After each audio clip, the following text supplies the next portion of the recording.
Welcome to South Kitsap football, everyone, and the home opener for the South Kitsap Wolves. We are happy to be coming live to you this evening on SKTV Wave Digital Cable, channel 205, and also streaming this game live over the internet through the Kitsap Sun website. Tonight, the Wolves take the Fighting Irish from north of the border, Vancouver College High School, from British Columbia, Canada. The Wolves will be taking them on tonight. I'm David Rodriguez, and in the booth tonight with me is my faithful sidekick, Darren Bowden. Thanks to you, Rod, for having me here again this year. We are getting ready for the national anthems to be played by the South Kitsap High School Marching Band. Tonight, the marching band will not only be featuring the regular American national anthem, but also to honor Vancouver College High School, I think they will be playing the Canadian national anthem, which I have not heard since the last time I was at a Toronto Blue Jays baseball game against the Mariners. So let's tune in to the band and listen for the national anthems. By the South Kitsap Marching Band under the direction of Gary Grahams. Tonight, the two anthems for Canada and the United States will be conducted by Senior Drum Major James Damian, Junior Drum Major Jennifer Weaver, and Field Marshal Heidi Lambert. Please remain standing until the colors have cleared the field. Colors being presented by the NJROTC under the direction of Captain Tetrick.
That was the South Kitsap High School's marching band playing the national anthems for Canada and the United States here tonight as we are ready to take part in the season opener.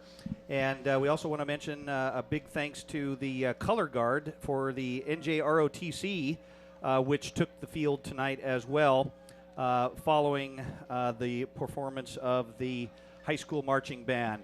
And D-Rod, tonight should be an exciting night. Tonight, as we all know, that we are kicking off the season for another high school football season as South Kitsap looks to capitalize on such a great season from last year, finishing 10-1, losing to the eventual state champions last year, the Skyline Spartans. But South Kitsap had a great record, went 10-1. And what do you think we might be seeing here tonight from the South Kitsap Wolves? Well, the South Kitsap Wolves are always going to demonstrate big-time aggressiveness up front and power up front. They have an excellent weightlifting program, and it's what people like to call a big dose of smash-mouth football. Lots of the running game will be established early, if possible, against British Columbia High School tonight. Vancouver College High School tonight, and we'll see not only from our offensive standpoint, but also our defensive standpoint that the Wolves usually are, pretty standard as far as their defensive schemes go. They mix it up here and there, and we'll see what Vancouver on the other side of the ball brings to us offensively and defensively. Now, the South Kitsap Wolves are also known for mixing it up once in a while with some special teams plays, especially last year. We seemed to incorporate some more of those plays. We had some interesting, fun plays from the special teams arena, and it was fun. Let's see if the Wolves continue that this year. And with Tanner Romo at the quarterback, most likely for the Wolves, we'll find out here in a few moments who comes out on the field, that he'll be marching out this SK football program. I got the marching machine in there somehow for the South Kitsap Wolves High School, who did a great job with the national anthem. We'll see if Tanner will be airing it out a little bit tonight with a couple of big targets. Number 3, Isaiah Davis, a senior wide receiver, 5'10.5", 167 pounds, will be a favorite target for Tanner Romo in the open field. If Isaiah can get one-on-one isolation against anybody from the Vancouver College High School football team, they will probably go for that. Looks like number 7, Jens Johnson, one of the captains, coming back to the huddle here, and also on special teams. It's always fun and exciting here to be involved in this football experience. The Wolves are playing a game before the first day of school this year, so that's pretty cool. And also, this is, as I mentioned earlier, the first international football game for the South Kitsap Wolves, as the Wolves elect to kick off, I believe, to Vancouver College, going from our right to left. Darren, what do you see about tonight's football matchup? Well, I think it's going to be a great game tonight. Number one, because of the weather. We've just had a wonderful day today. It's been sunny and about 75 degrees, and you couldn't ask for more perfect conditions for the first football game of the season, let alone the home opener here at South Kitsap High School. And doing the kicking duties tonight will be the junior, number 17, Aaron Ladeau, whose older brother, Leon Ladeau, was an outstanding football player for South Kitsap last year at wide receiver. Now at Central Washington. Playing football at Central Washington for the Wildcats, and Aaron is expected to do a lot of really good things for South Kitsap football Any this trickery year. here, Darren, or just regular old kickoff? Just regular old kickoff that I know of, and the ball's going to go deep down here about the 3-yard line, taken by Vancouver at their own 3. He's got a seam up the middle, number 9 for the Vancouver College High School. And they get a great return back short of the 30-yard line. We're going to call it the 29. And again, D-Rod, this is going to be a first for us, having an international game with the Vancouver College High School team. And even though we've seen, most of us have seen Canadian Football League on television, where you have a 55-meter line in the middle of the field and the end zones are a lot different. This is going to be American rules, and when we go up there next year, South Kitsap will go up there next year, I believe it'll still be American rules football. I think the high schools in Canada play American style. Vancouver is going to start by running the ball, giving the ball to number 32, the tailback for Vancouver. We have to apologize. We're still working on getting an exact roster for Vancouver here. But so as for now, we're going to be calling them out by their numbers, and this is the first for you and I tonight, D-Rod. We haven't had a whole lot of chance to prep, but as we normally do, we're going to be winging it here tonight and probably do a great job as usual. Well, we've had a nice summer break to refresh and rejuvenate, and it's always nice to be back even before school starts up here in the booth for the South Kitsap Wolves here on SKTV live on Channel 205. Vancouver is going with the counter back up the left side over left guard, but not very much on that play. The first play, number 32 for Vancouver, gained about 4 yards, gained another 2, gets to the 36-yard line. It's going to be 3rd and 4 for Vancouver. So right off the bat, Vancouver going with their running game. Yeah, number 45, Austin Cook, the senior there, in on the tackle, 6'2", 243. Along with a host of other Wolves tacklers on the counter left. Vancouver coming out, trips to the near side of the field, and that looks like it's going to be offsides against Vancouver. A little motion up front. Looks like Austin Cook got his man on the offensive side of the line, a little off the line there pretty quick. And Austin Cook really coming into his own as a defensive, well, we'll see it this year, possibly a defensive standout. As defensive end, and we'll see how he does tonight. Also, I believe Austin Knaus will be in the mix tonight as well, a sophomore. So scoot Vancouver back 5 yards. It's going to be 3rd and long, 3rd and 8 from their own 30. We're going to call it the 31-yard line. They need to get to just short of the 40. They're going to hand the ball off again on a counter to the up back, but they're not going to get anywhere. So 3 straight running plays. And Vancouver is going to have to kick the ball away. So a nice defensive stance here by the Wolves on defense so far. Number 79 for the Wolves, the one to take him down eventually, Shamari Burton, a 6'1", 270-pound senior. You got to like having him on your defensive line. And the Wolves showing some stand up to himness there on the defensive line. Vancouver gets the kick off. It's going to be fielded. It's going to take one bounce, stay in bounds, fielded by number 10 for the Wolves. He's got a little bit of room, and a penalty flag comes down, and another penalty flag comes down, getting out to the 50-yard line. That's Chris Hutcherson. He's got a little bit of blocking up front. He gets just past the 30. It's going to come back to about the 20-yard line, and a couple of illegal blocks in the back there, I think. Like we saw a little bit last year, we got a little bit of yellow laundry down there, D-Rod, and I believe it's all going to come back. But a little bit of hope there for the punt return team for the Wolves. So South Kitsap is going to have to bring this one back after a really nice punt return. About a 40-yard return by Chris Hutcherson, the senior for the Wolves, but a couple of penalty flags, maybe a block in the back, maybe a little bit of holding. And the Wolves are going to have to be pushed all the way back near their 20-yard line, but they sure look good on that punt return. Well, our man caught the ball there, the far sideline, all by himself. One guy to block, and a little bit of an illegal hands there to the back. A little overzealousness on the special teams there, but you always want to try to free your guy up for a possible big gain. Set your offense up for in positive territory. Just a little overzealous, like I said. And, well, this is essentially like a touchback, 20-yard line, 1st and 10 for the Wolves. So South Kitsap is going to come out in their I formation. Jens Johnson is the fullback. Tanner Romo is under center, and he's going to fake the handoff, and he's going to look, scramble around, and not till he's taken down, flushed out of the pocket, didn't really have anybody to hit down the field. And he's going to be taken down at the 15-yard line for a loss of 5, and it's going to be 2nd and long for the Wolves. Well, Isaiah Davis, as I spoke about before the game, was isolated one-on-one with his man. Isaiah giving the official a little bit of a look about, hey, man, I think there might have been some contact past the line of scrimmage there, but no call, and Tanner goes down, 5-yard loss. The Wolves sporting some new uniforms this year, looking looks good, like. Looking good. As they're going to come out. Romo's under center. I formation once again. They're going to hand the ball off to, and he's hit hard right at the line of scrimmage. Oh, hey. You bet. And then a penalty flag comes out. And you can't push a guy when he's on the ground. This isn't the college or pros where guys just come around and get in your face and get a little aggressive after the tackle. That's going to be an unsportsmanlike conduct 15-yard penalty and probably a 1st down, which will drive the other Vancouver College High School coaches nuts, I guarantee you. You tackle a guy, get off him, go back to your huddle. The ball was handed off to number 24, Dominic Bodie, the junior, the 6', 171-pound junior.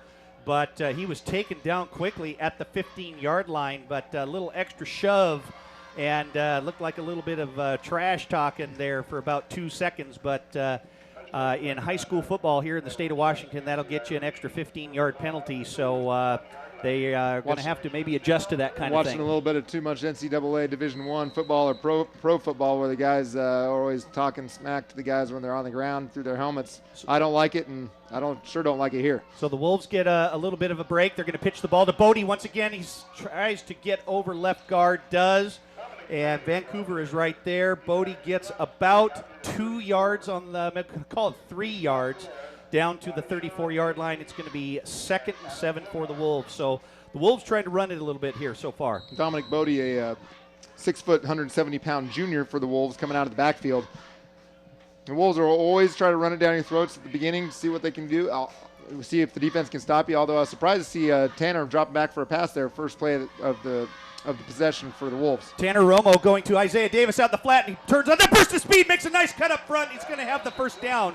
Nice move by Isaiah Davis, one of our senior leaders coming back here.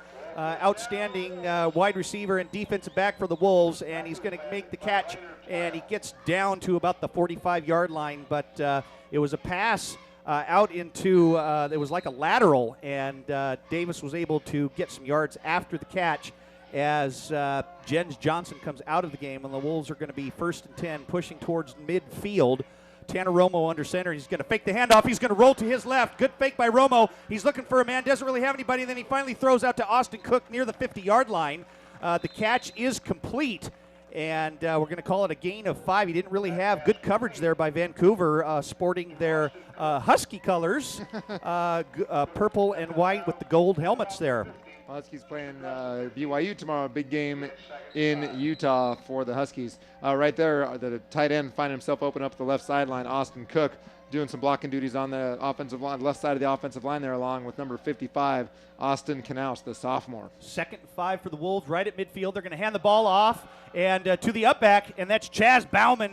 He puts his head down, and he barrels his way forward near the 40-yard line. We'll call it the 41, and South is going to have a first down. So South Kitsap doing a nice job here of controlling the ball in their first series. Number 31, Chaz Bauman, the running back there for the Wolves, 6'1.5", 200 pounds, doing a nice job there. The Wolves always throw a dynamic array of different backs coming out of the backfield. It's not always just one guy, and that's one of those things that it's tough for other coaches to prepare for because there's always a different number coming at you. Caleb Nelson and Austin Cook are now in there, and they're going to hand the ball off to Austin Cook.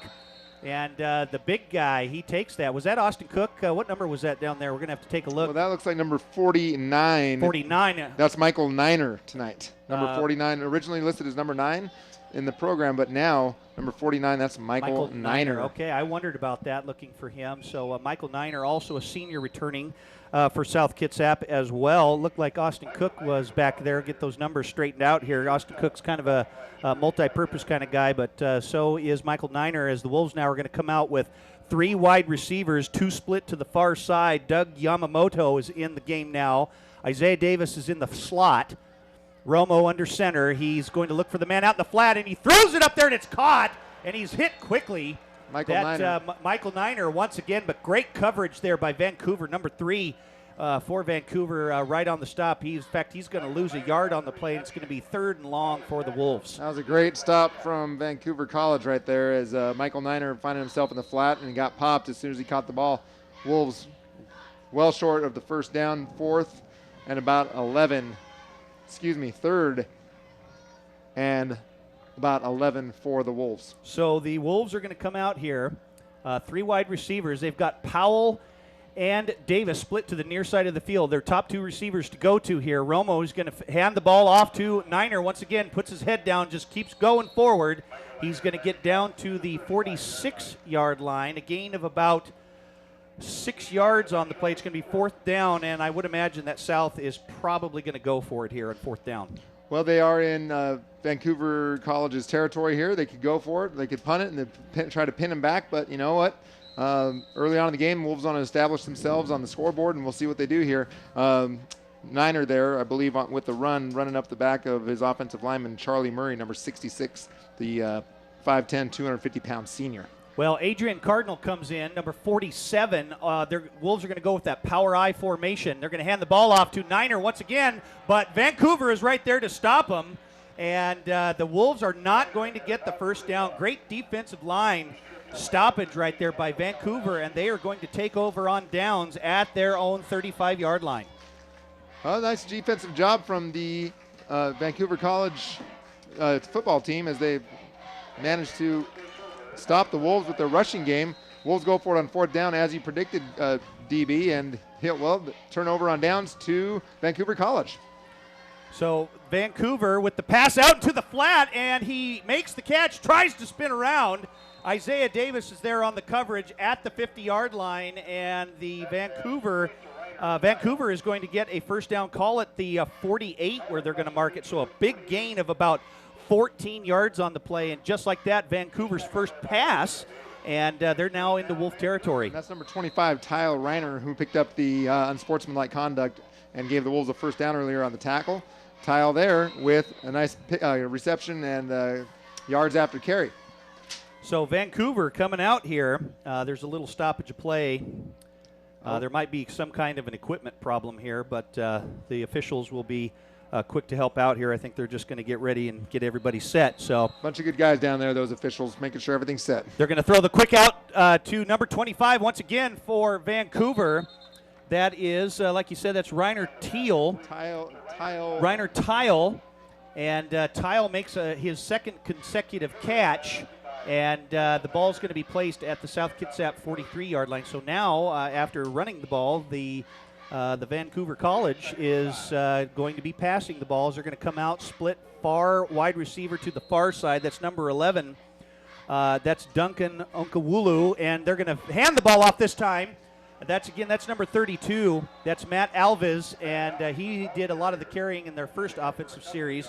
And the 5'7", 175-pound junior, but they don't get a whole lot on the play, so they are stopped short at the 41, and South Kitsap looking for a really big stop here.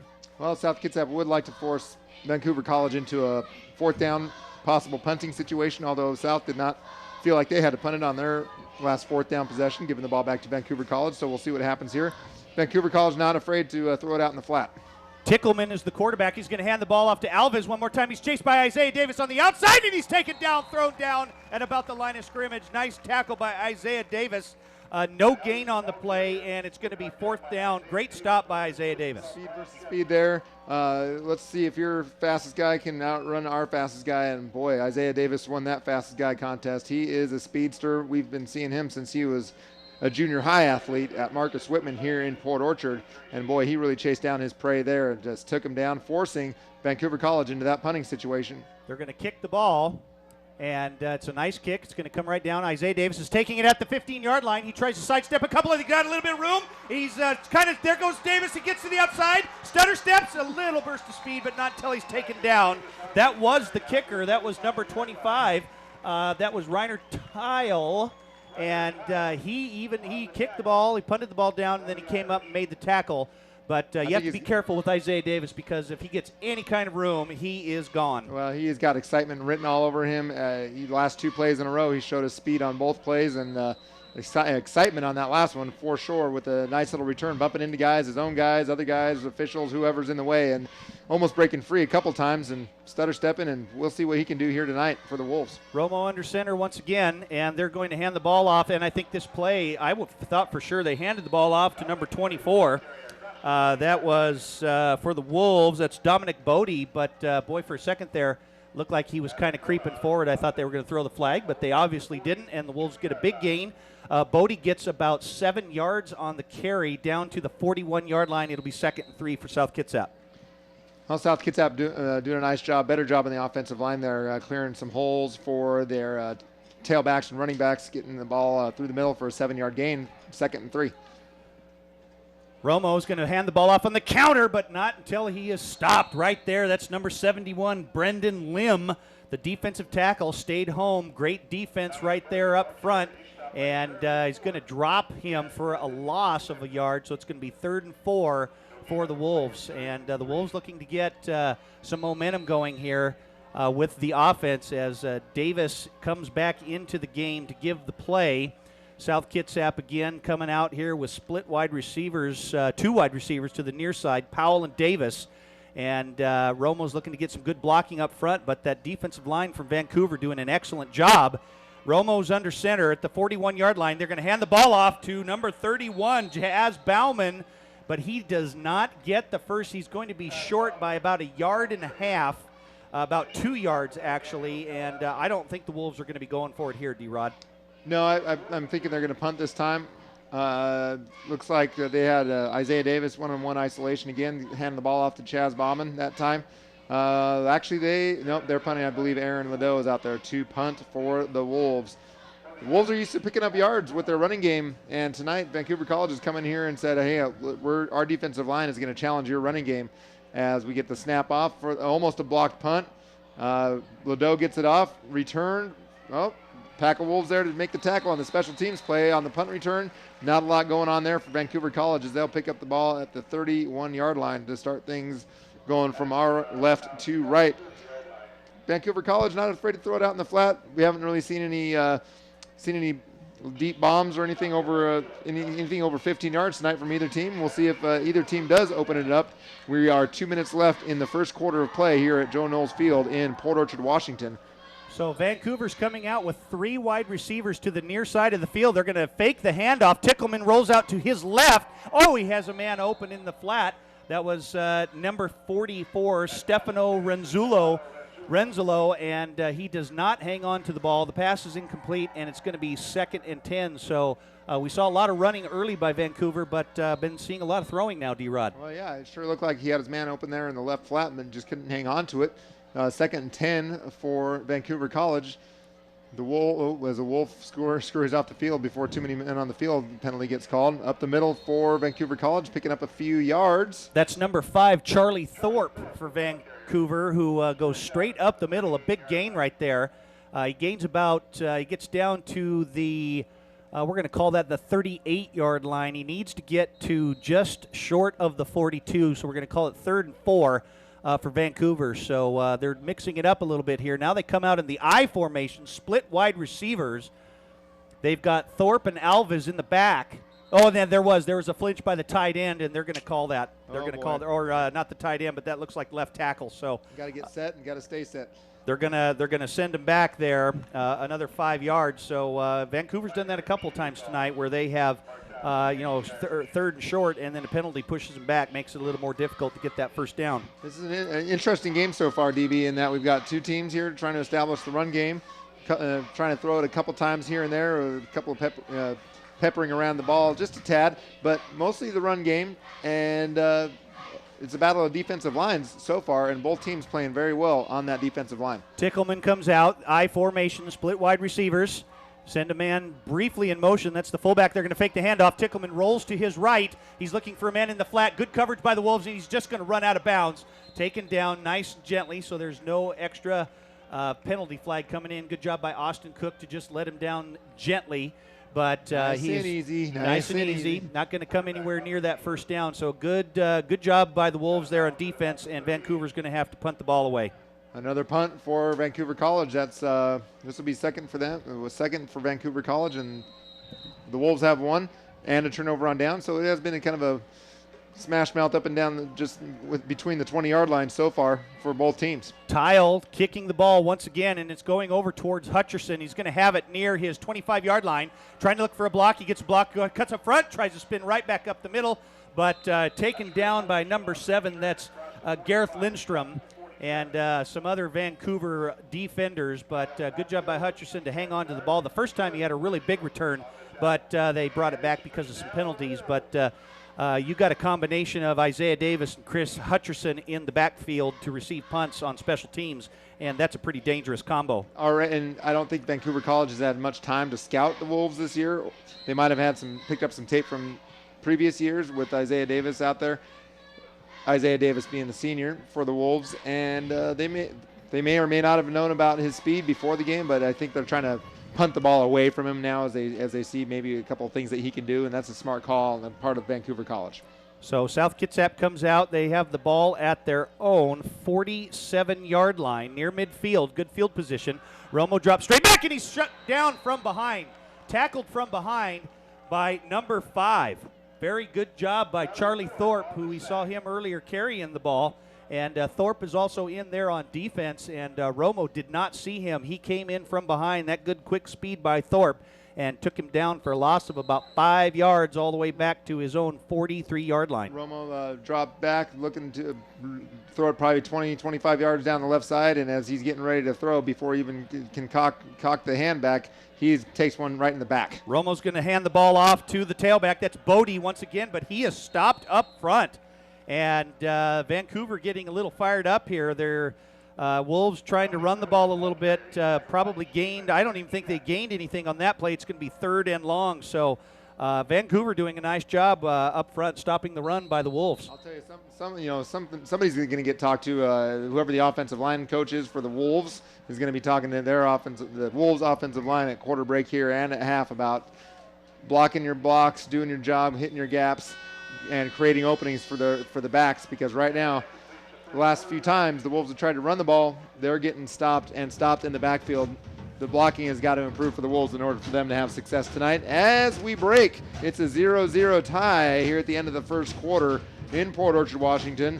Vancouver College looking pretty good on defense, and the Wolves looking pretty good on defense. That's where our 0-0 tie comes from. Well, what do you think so far, Darren? Well, I think both sides are doing a really nice job. Like we said, first game of the season for both sides, and the Irish are looking pretty good against the Wolves. But, it's one of the things that has always made South Kitsap a very strong football program is wearing teams down as the games go along. So we've seen this happen many a time, but Vancouver looking very, very strong as South Kitsap, plays their first game coming off last year's great season. Making the quarterfinal round against the Skyline Spartans, who went on to become the eventual 4A state champs. That was a great season last year for the Wolves, something they can really, really be proud of, and those guys that are back this year that were on that team can really hang their hats on that season and hope to build on that. So the Wolves come out here at the start of the second quarter, and looks like they're going to draw Vancouver off sides, and they do, as both defenders up front there kind of shaking themselves, kicking themselves about being drawn off there. But number 56, Christian Covington, the 6'3", 260-pound senior, you get that much momentum moving forward, it's hard to take it back, and he ended up on all fours there and unable to get out of the neutral zone, giving the Wolves a first down. South Kitsap needs to get to the 43-yard line. They're going to fake the handoff. Romo's going to roll to his right, flushed out of the pocket, and he looks to throw the ball, and he does get it away just in time.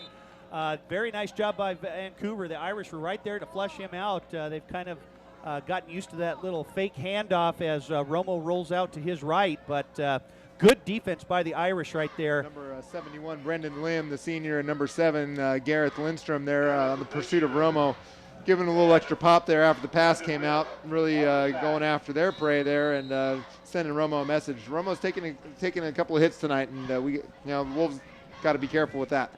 Justin Sanvido for the Irish is back, standing at his 17-yard line.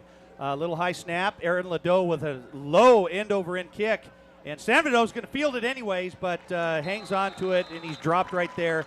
Might have gotten 1 yard, and the Irish will have the ball at their own 23-yard line. So we've seen a little bit of a defensive show from both sides tonight, D-Rod. And I think we can look with the 0-0 tie, and I wouldn't say the offenses are sputtering at this point. I would say that, like you said, it's the first game of the season. That ball a little bit awkward maybe, especially on this big field in front of this big crowd here tonight. And the Wolves might look, with the Vancouver College Irish backed up to the end zone, well, not necessarily backed up, but at the 23-yard line, might look to try to capitalize with the defensive turnover and TD here, because it does look like the offenses are having a bit of a time so far tonight. So Vancouver comes out at their own 23-yard line. Tickleman is going to hand the ball off to Alves, and he tries to get to the outside. Davis is right there, and he's hit hard by number 34 for the Wolves. That's the junior Caleb Nelson, and Caleb Nelson gave him a little shoulder shiver right there, saying, welcome to Port Orchard. Welcome to the jungle, as they say, and Nelson doing a great job of stopping his man there. Good pursuit from the Wolves. That's a quick little back they have there for Vancouver College, and if he gets to see him, he's going to be tearing it up one of the sidelines or up the middle, so the Wolves have to be real careful with him. Vancouver Looking like they're going with the same play. They're going to hand the ball off to Alves. This time he goes back on the counter, has a little bit of room, but not until a pack of Wolves is right there to stop him just short of the 30-yard line. Does a lot with a little bit of room right there. The Irish will have the ball at the 29, so again it's going to be 3rd and short here, and the Irish need to get to the 33-yard line for that first down. So we'll see what the Irish can do here, D-Rod. They're still mixing it up with the run and the throw. Matt Alves on the run there, the 5'7", 175-pound junior, doing a great job in the backfield. Quite a speedster he is. The Irish in the I formation. Tickleman going to send a man briefly in motion. He drops straight back. He's got a man out in the crossing, and it's intercepted by Isaiah Davis. He's going to run it back. He's at the 10, 5, touchdown South Kitsap. Tip drill, Isaiah Davis taking it back for a pick 6 for the South Kitsap Wolves. As I said, looking for that defensive turnover and touchdown provided by number 3, Isaiah Davis. A couple of things that'll get your team going is an interception return for touchdown, and that's exactly what Isaiah Davis did, as technically it'll go down in the books as a 29-yard interception return for a touchdown, but you actually had that ball around the 40-yard line. The intended receiver for the Irish could not hang on to it, and like you said, D-Rod, those tip drills are practiced every day for a purpose, and we just saw it right there. And you're not catching Isaiah Davis once he gets in the open field. Nobody within 5 yards of him until he got to about the 5-yard line. By then it was too late. Extra point for the Wolves. PAT good. 7-0 as we hear the cannons booming from the NJROTC cannon station. Kaboom! Wolves on top, 7-0. And that's a big lead in a game like this, where it seems like both offenses are in a little bit of a stalemate. Well, and again, like we said, that's kind of one of those momentum breakers that we would see from South Kitsap traditionally. Maybe have a slow start at the beginning, but something like that will definitely go back and haunt a team like that. So it's good to see South Kitsap with the turnover and the touchdown, but other than that one mistake right there, D-Rod, Vancouver is playing one heck of a football game. I think that was a good pass from Tickleman, and the ball just glanced off the hands of his receiver, who was actually running pretty wide open there across the middle. Would have had a first down and more, and just got that kind of a quick bang play with the ball bouncing off his hands, unable to haul it in and turn it into an opportune return of score for the Wolves. Just a real, like you said, a momentum shifter for in the Wolves' direction. Vancouver BC has got to regroup here and make sure that that the Wolves don't score any more on defense, because they're going to get the ball right back. So South Kitsap leads the Vancouver British Columbia College Irish team 7-0 with 10:15 to go here in the first half. Aaron Ladeau still doing the kicking duties for the Wolves. He gets a nice kick, a little short kick, and all of a sudden everything just starts halting quick as we see a penalty flag on the far side of the field, and that usually indicates that there was an offside on the kickoff by the Wolves, so they're going to scoot the Wolves back 5 yards and re-kick. Well, that's okay. It's only 5 yards. The Wolves will take it, and we don't want to, the Wolves don't really want to give the Irish any sort of extra incentive or opportunity to be able to get back into this game. Like I said, a 7-0 lead in a game like this, where it's the points have seemed like they've been pretty hard to come by. 5 yards can make a bit of a difference. So hopefully the Wolves get back on track here for the special teams play and get the ball off to the Irish, put it in their hands, so we can head into a first down situation on defense for the Wolves. So South Kitsap will re-kick here, scoot him back to the 35-yard line. Aaron Ladeau waiting for the signal from the officials, and this time they're going to make sure they're not offside. And a better kick by Ladeau this time. It's driving Mazies all the way back to his 5-yard line, looking for an opening up the middle, and he does it. He gets to the outside, and there goes Mazies. He's only got a couple of guys to catch him, and he's pushed out of bounds. That's number 10, Chris Hutcherson. But the kick was deeper, but Mazies returned it from the 5-yard line all the way down to, it looks like they're spotting it at the 45-yard line of South Kitsap. 50-yard return for Mazie and the Irish there. Just one of those types of things we're talking about, where the offenses aren't quite working for you, so we'll try something on defense like the Wolves just did, and on special teams just there for the Irish, bringing it back 50 yards and putting them in some field position. I think they're going to open it up a little bit here with the passing game. So mark it at the 48-yard line as the Irish come out. Tickleman under center, a lone setback, 3 wide receivers. They're going to hand the ball off to the lone setback. That looks like number 28, Jesse Service, who is right there, and he gains a couple on the play. We're gonna call it about a 6-yard gain, and it's going to be second short for Vancouver. So still Vancouver not really rattled by that interception return for a touchdown by the Wolves. A lot of seniors on this Vancouver team. They're going to come out with the split wide receivers. Tickleman looking over the defense. The Wolves are down in a 4-3 set. They're going to slightly send a man in motion, and the ball is fumbled on the ground, but it's recovered by the Irish right there. That was quick. Looked like Tickleman kind of scooted away a little bit too fast without the ball there, but no turnover. And it's going to be third, and we're going to call it 3rd and 6 for the Irish. Add that to the list of things that drives a coach nuts. Nice gain on first down, fumbled on second down, so now we're back to a 3rd and 7 situation. So the Irish are going to overload the left side. Tickleman waiting for everybody to get set here, and they do. Trips to the far side. He looks to his left. He's looking for a man, and he's got a man out the flat, and he makes the catch. He slipped and fell. That was number 11, Duncan Onokwulu, who was able to, he slipped down, touched the ground, got back up, and made the catch, and still made the first down. So nice job by Duncan right there to catch the ball and get into Wolf territory. Mark the ball just short of the 36-yard line. And everybody kind of knew where that ball was going with trips to the left, 3 wide receivers on the left side for Tickleman. Wolves unable to stop it as a very nice, accurate throw and good hands from the receiver there for the Irish. So the Irish coming out, 3 wide receivers, 2 split to the far side. Tickleman's going to fake the handoff, roll to his right, looking for a man. He's got a man down flat in the flat, and the pass is incomplete. It was intended for Reiner Tile, but it was good coverage by the Wolves, but it looked like it was in his hands. But good defense right there on the coverage by the Wolves. The pass was incomplete, and it's going to be 2nd and 10. But defender got there right as the ball was getting there and able to break up the pass. A nice rollout to the right, little rollout bootleg there to the right side for the Irish. Those are the kinds of plays that you still want them to make the catch, but great defense kind of helps prevent that. So incomplete. And 2nd down for the Irish. Tickleman's going to hand the ball straight up the middle. Looked like he lost the ball once again, but fell on the ball. That was number 13, Daniel Kalinowski, with the handoff straight up, and looked like he just briefly fumbled it, but he was able to fall on it. So a couple of fumbles here, and might have looked like that turnover bug might have got a little bit into the Irish. Well, yeah, they've had a couple difficulties here with the ball. Once on a snap for a loss of 4 yards, and just there on the counter draw. And the ball comes out for a second there, and a little bit of ball handling difficulties here for the Irish. I formation for the Irish. Tickleman's going to fake the handoff, roll out to his right. He's got Alves in the flat, and he's wide open. He's going to make the catch. Oh, but not until he's taken down. Nice tackle by Bodie for the Wolves. And just short of the first down, but he was wide open. Nice pass call right there. I think that even if it is 4th and short, they're still going to go for it. They're deep enough in Wolf territory that it won't matter if they turn it over on downs, although the Irish would obviously prefer the first down here.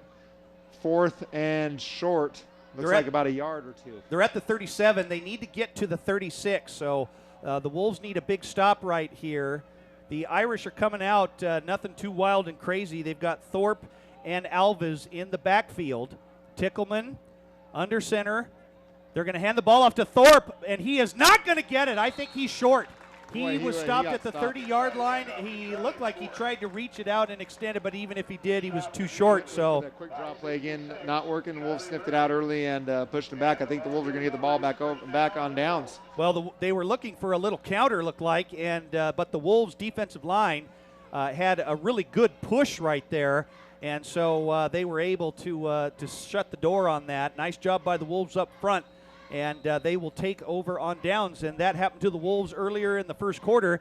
And looks like they are there to return the favor as they're going to take over at, call it the 29-yard line. We'll see how Tanner Romo is here for the Wolves quarterbacking with quarterbacking duties. As I mentioned, he's been hit a couple times this game, as we do see a replacement at quarterback. That's number 13, Devin Newquist, sophomore out of Marcus Whitman Junior High here in Port Orchard. Actually, I think I believe. that's. Hold on. I think that's number 17. Aaron Ladeau. Aaron Ladeau. I saw a 3. I thought I saw a 3 on there, and then I looked down and saw Devin Newquist, and I thought that doesn't make much sense. Aaron Ladeau makes way more sense, and he's got some snapping duties here, or taking some snaps here for the Wolves on offense. Tanner Romo might be a little bit banged up early on. Aaron Ladeau, the 6'2 junior for the Wolves, doing the kicking duties, and we've got some. South's always had a rich tradition of quarterbacks sharing a little bit of the playing time here.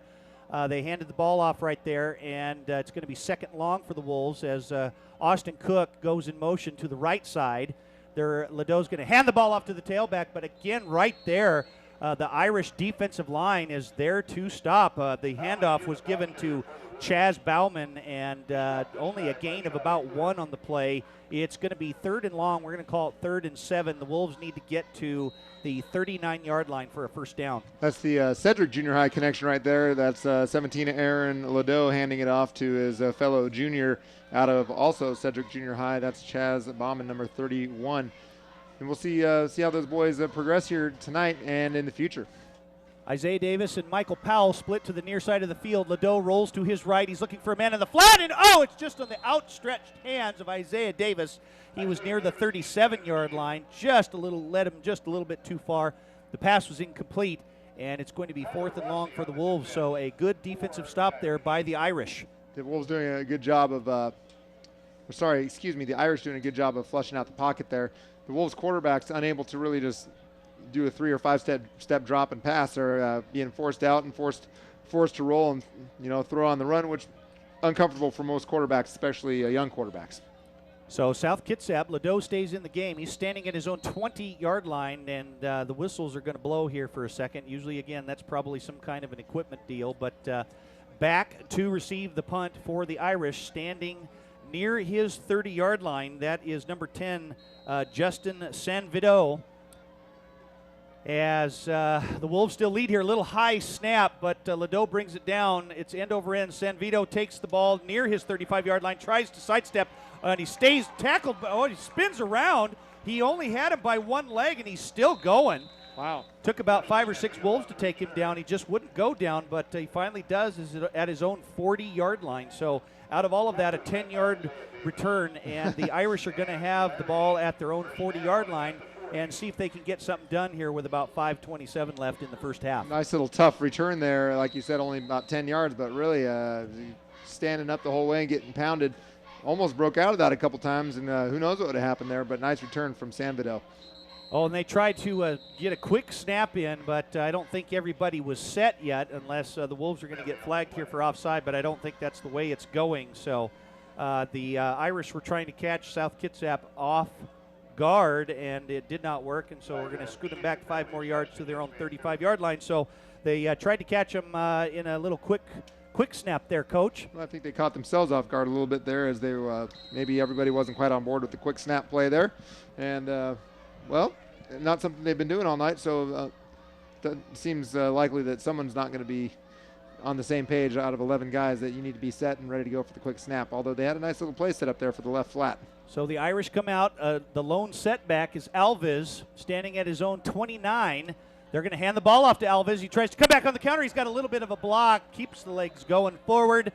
But Ladeau was right there to take him down, but not till he gets over the 40. We're going to call it the 41-yard line. So after the penalty, the Wolves or the Irish will be at their 41, and it'll be 2nd and 9. So the Irish still continuing to mix it up here with the run and the pass. Well, the Irish doing a good job, having a hard time picking up chunks of yards, though. The big plays are kind of eluding them so far. Short gains and punts and 4th downs, things like that, and we'll see if they have any big plays up their sleeves here. Tickleman with a long count. He's going to hand the ball off to the up back. Tries to spin around that, but not until number 2 for the Wolves is right there. Or that was number 2. That was Adam Konar for the Irish, but led by big number 79, Shamari Burton, the 6'1", 269-pound senior for the Wolves, leading that defensive stop right there. And another big loss. We're going to call it a loss of 5, and it's going to be 3rd and 14. The Irish need to get to midfield. They need to get to the 50-yard line for a first down. And they're going with a lot of blocking up front, and he's going to be taken down. Chaz Bauman There was a little mix-up. Tickleman was going to fake the handoff, but he was a little slow in getting it developed and was going to roll to his right, but Chaz Bauman stayed home. Good coaching right there by the Wolves coaching staff, showing how Bauman stayed home and was able to make the tackle, and for a big loss, pushing the Irish all the way back to their 26-yard line. And that's a big deal for Chaz Bauman, number 31 for the Wolves. He's one of those guys that's a tireless worker, first in the weight room, last in the weight room, whatever you want to say. A guy that's always working in the offseason and extra hours, building his strength and speed. Hutcherson is going to take the ball just inside his 50-yard line. He gets a couple of little blocks. He sidesteps. That should be a face mask, and I don't see a penalty flag. He scoots to the outside, and there a penalty flag comes, but I don't understand that one because first he got a little block from Isaiah Davis near the 50-yard line, got outside, and you could clearly see his helmet turned sideways. They didn't throw a penalty, but right as he was being tackled out of bounds, then the flag came out. And now they're going to call that on South Kitsap. That's interesting. They missed one there. Missed one, or I think they missed two. I think they missed a couple. They missed 1.5. The one that's pushing them out on the sideline there at the end for the tackle, that's not a big deal necessarily. As long as, nothing malicious about that. But as far as the face mask goes, anytime there's a face mask, that's got to be a penalty. But okay, whatever they say. So the Wolves will have the ball at about the 50-yard line, midfield, about the 47. And they'll be going, once again, from our left to right. Looking pretty good here. Got the ball in midfield, 3.5 left to go. Trying to keep the ball. Not only do they want to try to score here, but they also want to keep the ball out of the Irish's hands before halftime. Tanner Romo hands the ball straight up to Jens Johnson, who gets the handoff, gets down to the 40-yard line. The quick handoff to the fullback right up front. Tanner Romo back in at quarterback. The last series saw Aaron Ladeau, and Romo, who started the game, is now back in at the quarterback role, and the Wolves get a big break right there. They got a gain of about 7, and it's going to be 2nd down and 3 to go for the Wolves. So the Wolves are famously known for doing that kind of thing, as Michael Powell is split to the far side of the field now. Doug Yamamoto, who's also in the game. 2 tight ends, and they're going to hand the ball off. Once again, that's Michael Niner. He kind of trips up a little bit, but he is taken down as forward progress was stopped. Looked like the ball might have come out of his grasp, but the officials had already whistled it dead. So it's going to be a second. Actually, he loses 1 or 2 on the play right there, as it's going to be 3rd and short for the Wolves. I would say the Wolves' running game hasn't been as nailed as it has been in the past consistently. So it will be one thing I'm sure that the coach will address at halftime and during film tomorrow. So South Kitsap with a 3rd and short still. They're going to fake the handoff. Nice job by Romo. He's got a man out in the flat, and the pass is complete. Oh, that was pretty close. I wasn't sure what they were going to call right there. How many feet do you need to have in bounds? High school and college, it's 1. The pros need to have 2 down. That was good. 1 foot was in when he caught the ball. And thank you for clarifying, DB. Appreciate that. Whatever I can do for you, I'm here to help. The clarifier. Nice work. 1 foot in. Now it's a catch. First down, Wolves. It's what I live for, D-Rod. I live to help you and assist you. And it's what you do best. That's right. As the Wolves do get a first down at the 43-yard line, they're going to pitch the ball out to Bodie, and he's hit, spun around fast, stays on his feet. What a big hit by number 56. That's Christian Covington, the 6'3", 260-pound lineman. But Bodie didn't go down. He just spun around and kept his feet going. But it's hard to keep going when you get hit like that. Yeah, and the Wolves are checking the clock down here. There's a minute 45 left in the first half. Just keep the ball on the ground, keep the clock moving. If the Irish want to call some timeouts here, they're more than welcome to. But the Wolves would definitely like to pick up at least another first down. If not, kick a field goal for 3 or score a touchdown for 6. Romo looks for Isaiah Davis, and the pass is caught. Nice catch by Isaiah Davis. It's a short reception, but stops the clock for the Wolves. Better yet, he gets out of bounds, and it's going to be 3rd and long. It's going to be about 3rd and 8. The Wolves need to get to the 27-yard line. Romo with the pass to Isaiah Davis out in the flat, or to the near side of the field here. They're going from our left to right. 1:31 remaining here in the first half, and the Wolves would really love to do something here before halftime. Still leading 7-0 over the Vancouver Irish, as Romo comes out, I formation, split wide receivers. They're looking. No, and they are. They're going to call that back. Well, it was really close. Here's what I think happened. Defensive man steps in the neutral zone on a blitz look. steps out, and as he steps out, offensive line moves, and so when the movement happened, it was against the Wolves, and so we got a penalty against the Wolves for illegal motion. I think that it looked like it was Shamari Burton, but it was really close. Yeah, the Irish are doing a good job of sending these blitz looks at the Wolves and trying to throw off the offensive lineman. That time it worked. And I think the Irish were lucky because if Burton was able to connect on that block right there, they would have opened up a big hole for a big gain. So scoot the Wolves back 5 more yards. It's going to be 3rd and 13. Romo's hit right as he throws it, and wasn't able to quite get enough on that one. Down on the ground. He took a big hit from the blind side. The intended receiver was Isaiah Davis, but wasn't able to get to him because he just didn't have enough zip as he was hit really hard. And mercifully for the Wolves, it is 4th down. They'll be able to punt, and Romo hopefully will be able to shake that one off and maybe take a take a breather going into halftime. He has taken 3 wicked hits so far this half. So with 1:26, the Irish are going to get the ball back here as San Vito goes all the way back to his 10-yard line. Ladeau gets the snap. It was off to the left. It's a low-lying spiral, and he's going to field it at the 5-yard line. He's going to try and get forward. He's not going very far. He's going to get to the 11. Now the Irish have to be real careful here. Last time they were backed up, there was only to the 23, quick pick and 6 for Isaiah Davis, and now they're at the 11.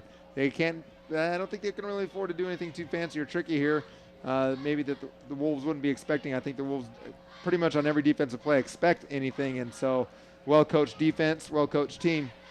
The Irish really need to be careful here. They can't get too tricky because, like you said, D-Rod, they don't want to risk any kind of a turnover, and the Wolves still have a couple of times. In fact, I think they have all 3 of their timeouts here. The Wolves will be looking to stop them on downs here and call some timeouts between plays. They don't want to be too conservative as the Wolves can easily stop the clock. 1:14 left here in the first half, leading 7-0. Tickleman is going to fake the handoff, drop straight back, and he's got a man out in the flat, and the pass is caught. It is complete. It's a gain of about 4 yards as Vancouver gets the hurry-up offense getting back up to the line of scrimmage here. It's going to be 2nd and 6 from their own 15. Wolves will be calling a timeout here, I believe, after this play. And there we go. They got it set, and no penalty flags as Tickleman, he's looking to his left. He's got a man open, and the pass is complete to number 25. That's Reiner Tile. And Tile makes the catch, a big catch, and he's going to get all the way down to the 32 and better yet, out of bounds to stop the clock. Well, the calling timeouts strategy back at their 11-yard line for the Wolves not in effect now, as they just hope the clock is going to run out. They had him in prime punting territory right there, get the ball back at about the 30 or 40 and try to score maybe. But now they're just going to try to keep him from marching down the field. Tickleman's going to fake the handoff. He's got a defender right there. He steps up, and he's going to throw the ball out, but it is a little bit too low. Intended for Tile once again. It hit a wood floor right there, but the pass is incomplete, and it's going to be 2nd and 10 from the 32-yard line. The Wolves doing a good job on defense, getting in the backfield pretty quick there, forcing the quarterback, Tickleman, out of his comfort zone. And Wolves forced him into a 2nd down here, 2nd and 10 with the clock stopped at 40.8 seconds left in the first half. So the Irish coming out, a 2nd and long, 3 wide receivers, 2 split to the far side. Tickleman drops straight back. He's got a man out there. It's a little high, and he makes the catch. Nice tackle, though. Duncan for the reception, and he bounces right back up. And there's a stoppage of play here. The whistle blows. I don't see any flags. Who was that on the up ender there for the Wolves? That was a nice little tackle there in the left flat. Was that number 10 for the Wolves? Chris Hutcherson? There might have been, but there looks like there is a stoppage of play here. I think there might have been a timeout called. Oh, yeah, a timeout called. I didn't see in which direction they signaled it, but it looked like maybe Vancouver had called timeout. It appears by the scoreboard possibly that it was Vancouver calling a timeout. So Vancouver with the timeout here as they get the completion all the way down to the South Kitsap, to their own. We're going to call it the 38-yard line. They need to get to the 42-yard line. And all of a sudden here at the end of the first half, the Irish opening up the passing game a little bit, which I thought they would do a little bit earlier, but we see that they have some weapons they can use. Tickleman passing and number 25, Reiner Tile catching some passes for him as well. He seems to be their go-to guy, kind of their do-everything guy. And as we see across to the west in the Olympic Mountains, right here at South Kitsap High School, we have an amazing sunset shot here for all the Americans and Canadians present for this game, and others who might be enjoying this beautiful sunset here in Port Orchard, Washington. And that's what makes the Northwest so beautiful here, as the Irish come out of the timeout. 3rd and 4, Tickleman with a pass, and the pass is incomplete. It was intended for number 10, San Vito, but it was a little bit short, and there's still a little bit of time left here. 27 ticks left on the clock here in the first half. The Wolves doing a nice job on defense there. Vancouver doing a good job, though, trying to run down the clock. If you're not going to gain any territory, then you're going to have to run the clock down. Vancouver's got to be careful here again, too. You can't have any mishaps with the punt here. The dangerous return. Now, this one looks like it's going to be taken by Isaiah Davis just inside around his 27-yard line. He gets a little tackle. And Isaiah Davis to get a little bit of running room, tries to spin around, and it is to no avail as he's taken down. But from the backside, Judge, he comes in, throws in at the 40-yard line, probably in the area of a block behind the back, and a penalty right there. But boy, are you blocking behind my back? I tell you, Isaiah Davis was just inches away from running that thing back. I'd say, and I'm not out there on the field. I say if he stays on the outside, he's got a big alley of running room there up the right sideline. Boy, he could have been gone. That little illegal block anyway. So comes back for the Wolves. 1st and 10 for the Wolves. 15.3 seconds left. I'm guessing the Wolves are going to take a knee. So going into the locker room. I would think so. They're probably not going to call any timeouts. No need to do anything like that, as there's only 15 seconds left here in the first half of play. It's been a very controlled first half by both teams. Just one costly mistake by Vancouver, the interception. It was a 29-yard interception return for touchdown by Isaiah Davis. But other than that, Vancouver has done an outstanding job controlling the ball. I would definitely. And also on defense as well. They've really done a good job up front and also in the secondary with their defensive coverage. So the Wolves come out with 3 wide receivers, 1 lone setback, Romo under center, and they're going to hand the ball off to, that looks like Bodie once again, tackled straight up front. He's only going to gain about 3 yards on the play, but I believe that the Wolves, that's going to be it here for the first half, as South Kitsap is going to go into halftime with a 7-0 lead over the Vancouver BC College Irish. And following the band here, we have we're going to be waiting for this second half. We want to show you guys a couple of stories from a show that you may have heard of. The South Kitsap Road Trip, which is hosted by Superintendent of the South Kitsap School District, Mr. Dave LaRose. The Dave LaRose? The Dave LaRose. Yes. And so we hope you guys enjoy the halftime, and we'll see you for the second half. You bet.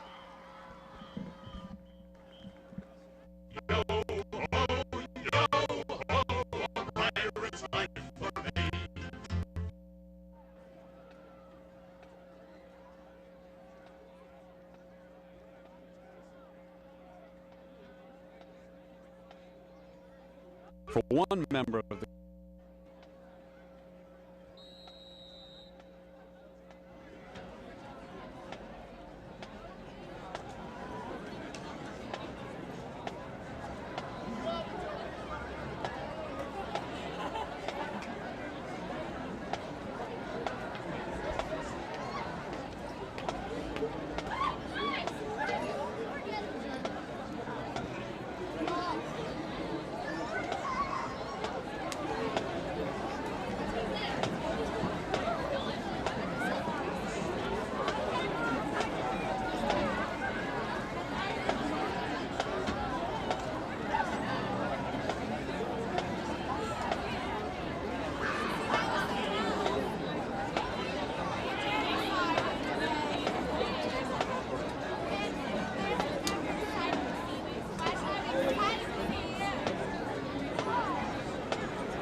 Kitsap Marching Band under the direction of Gary Grams.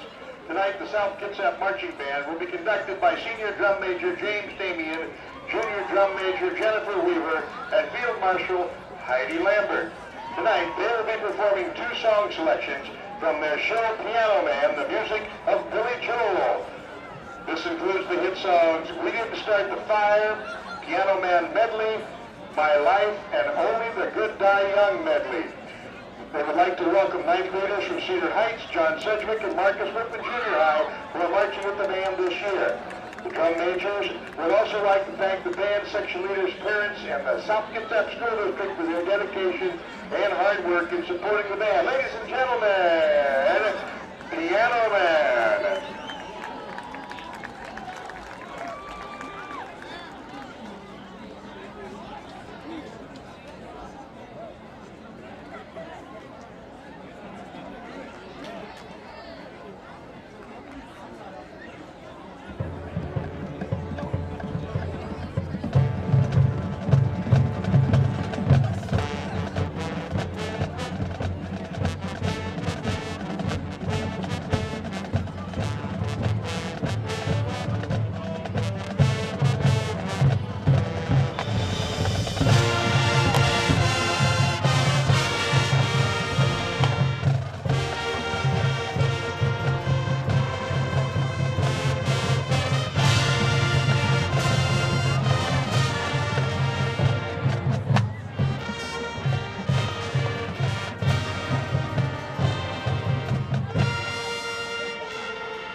It's another exciting day of learning in South Kitsap School District.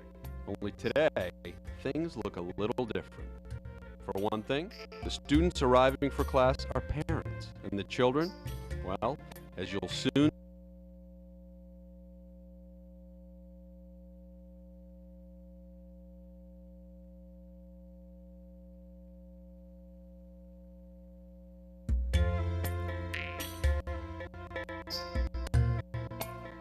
It's another exciting day of learning in South Kitsap School District. Only today, things look a little different. For one thing, the students arriving for class are parents, and the children, well, as you'll soon see, it's all play for them. This is Ready for Kindergarten, a free program for parents offered in the South Kitsap School District. Parents of children birth to 5 come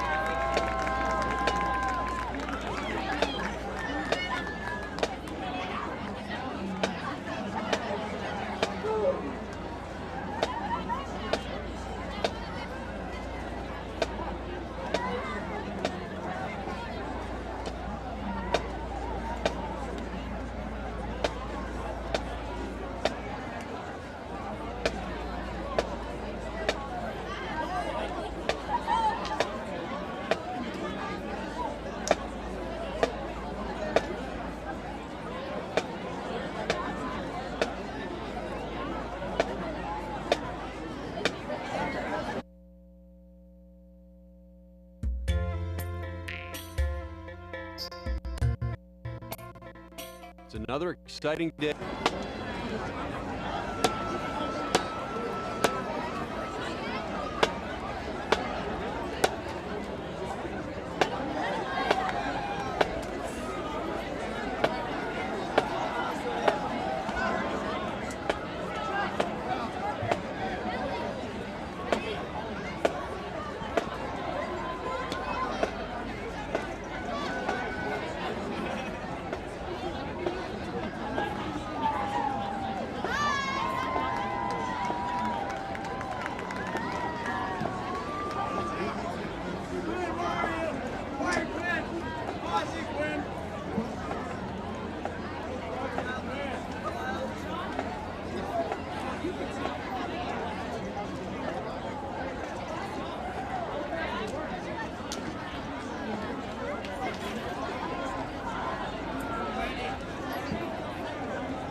hear us?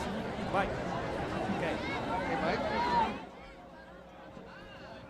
Good, Mike. Hey, got a phone call from a listener at home. Says that when Darren gets a little excited, his voice.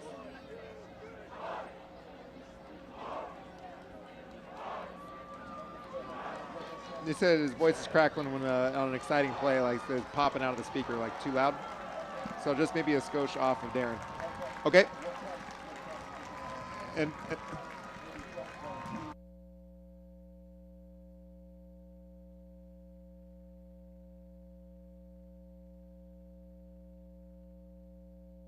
going to be leaving for third quarter, switching color commentators with radio for third quarter. So here's Stacy, right? Stacy. Are we live? Oh, okay, good.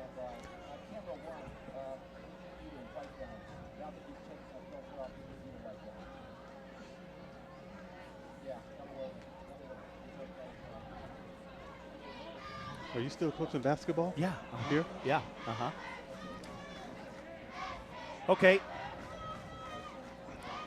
We're gonna swap. D-Rod's gonna go radio, and we've got Stacy Edwards in the booth for the.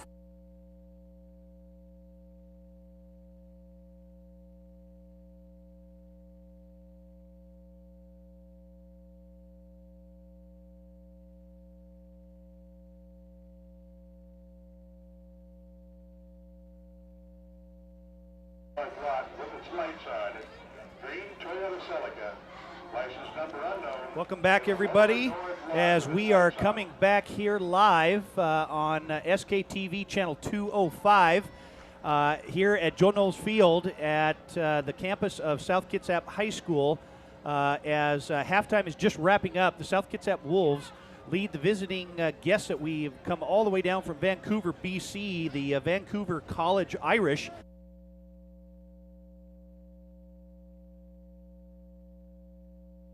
For the third quarter is one of our other color commentators who has joined us in the past, and we always like to welcome him back, and that's Stacy Edwards. And Stacy, thanks for joining us in the booth tonight.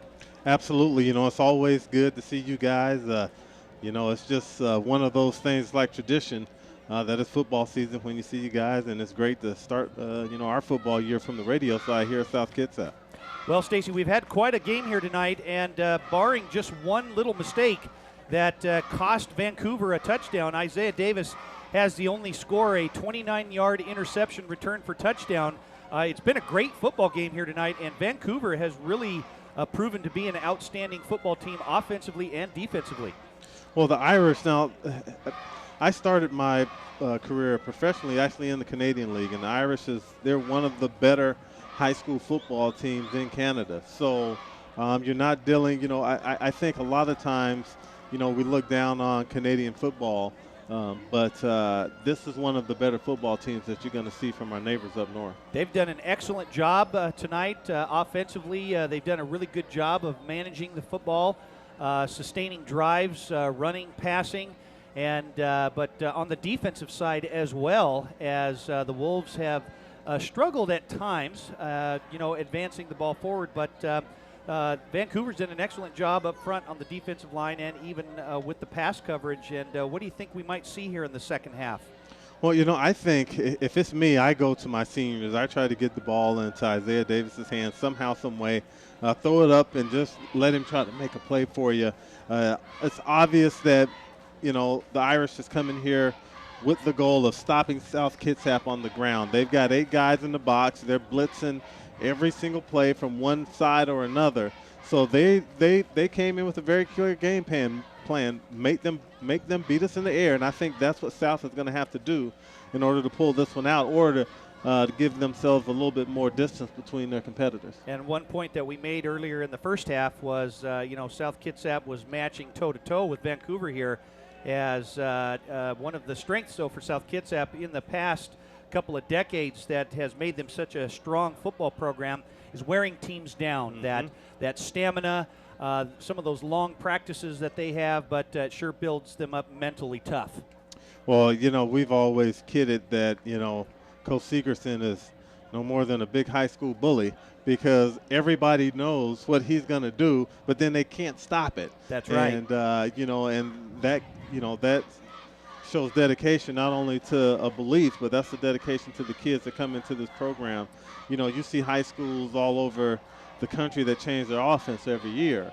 And, Coach Segerson does a good job of getting his kids to buy in and to come out here and believe in the system, because it's worked for so many years. And the Wolves are going to be set here to receive the kickoff as Justin Sanvido is kicking off at the 40-yard line.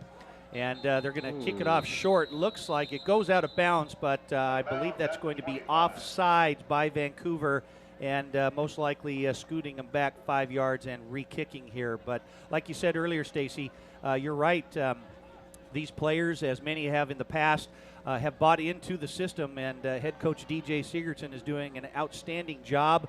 They had a great season last year, heading into the quarterfinals, eventually losing to the eventual 4A state champs, who mowed through the entire 4A. They did. But they had a great season, and always getting good players coming back. And as we are waiting again here for Sanvido to kick off, once again, Isaiah Davis and Chris Hutcherson standing back around their 20-yard line, both dangerous return men for the Wolves. And Isaiah Davis is going to come up and get it around his 26-yard line, looking for a little blocking up front. Looks like he's coming down, tries to kind of stutter step around, but swarmed pretty much. They're going to give his forward progress to the 37-yard line, where the Wolves will take over 1st and 10.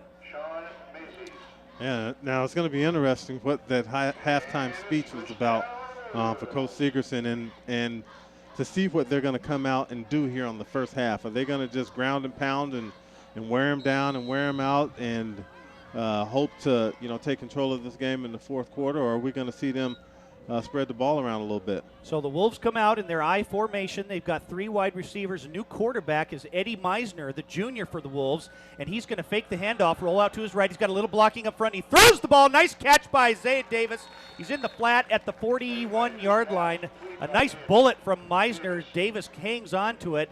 He gains about 5 on the play. It's going to be 2nd and 5, and a really nice pass there by Meisner to Davis.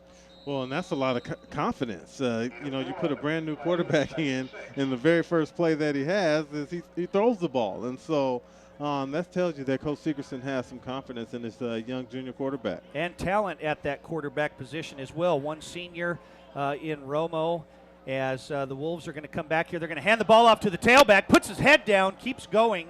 I think that was Bodie on the carry, number 24.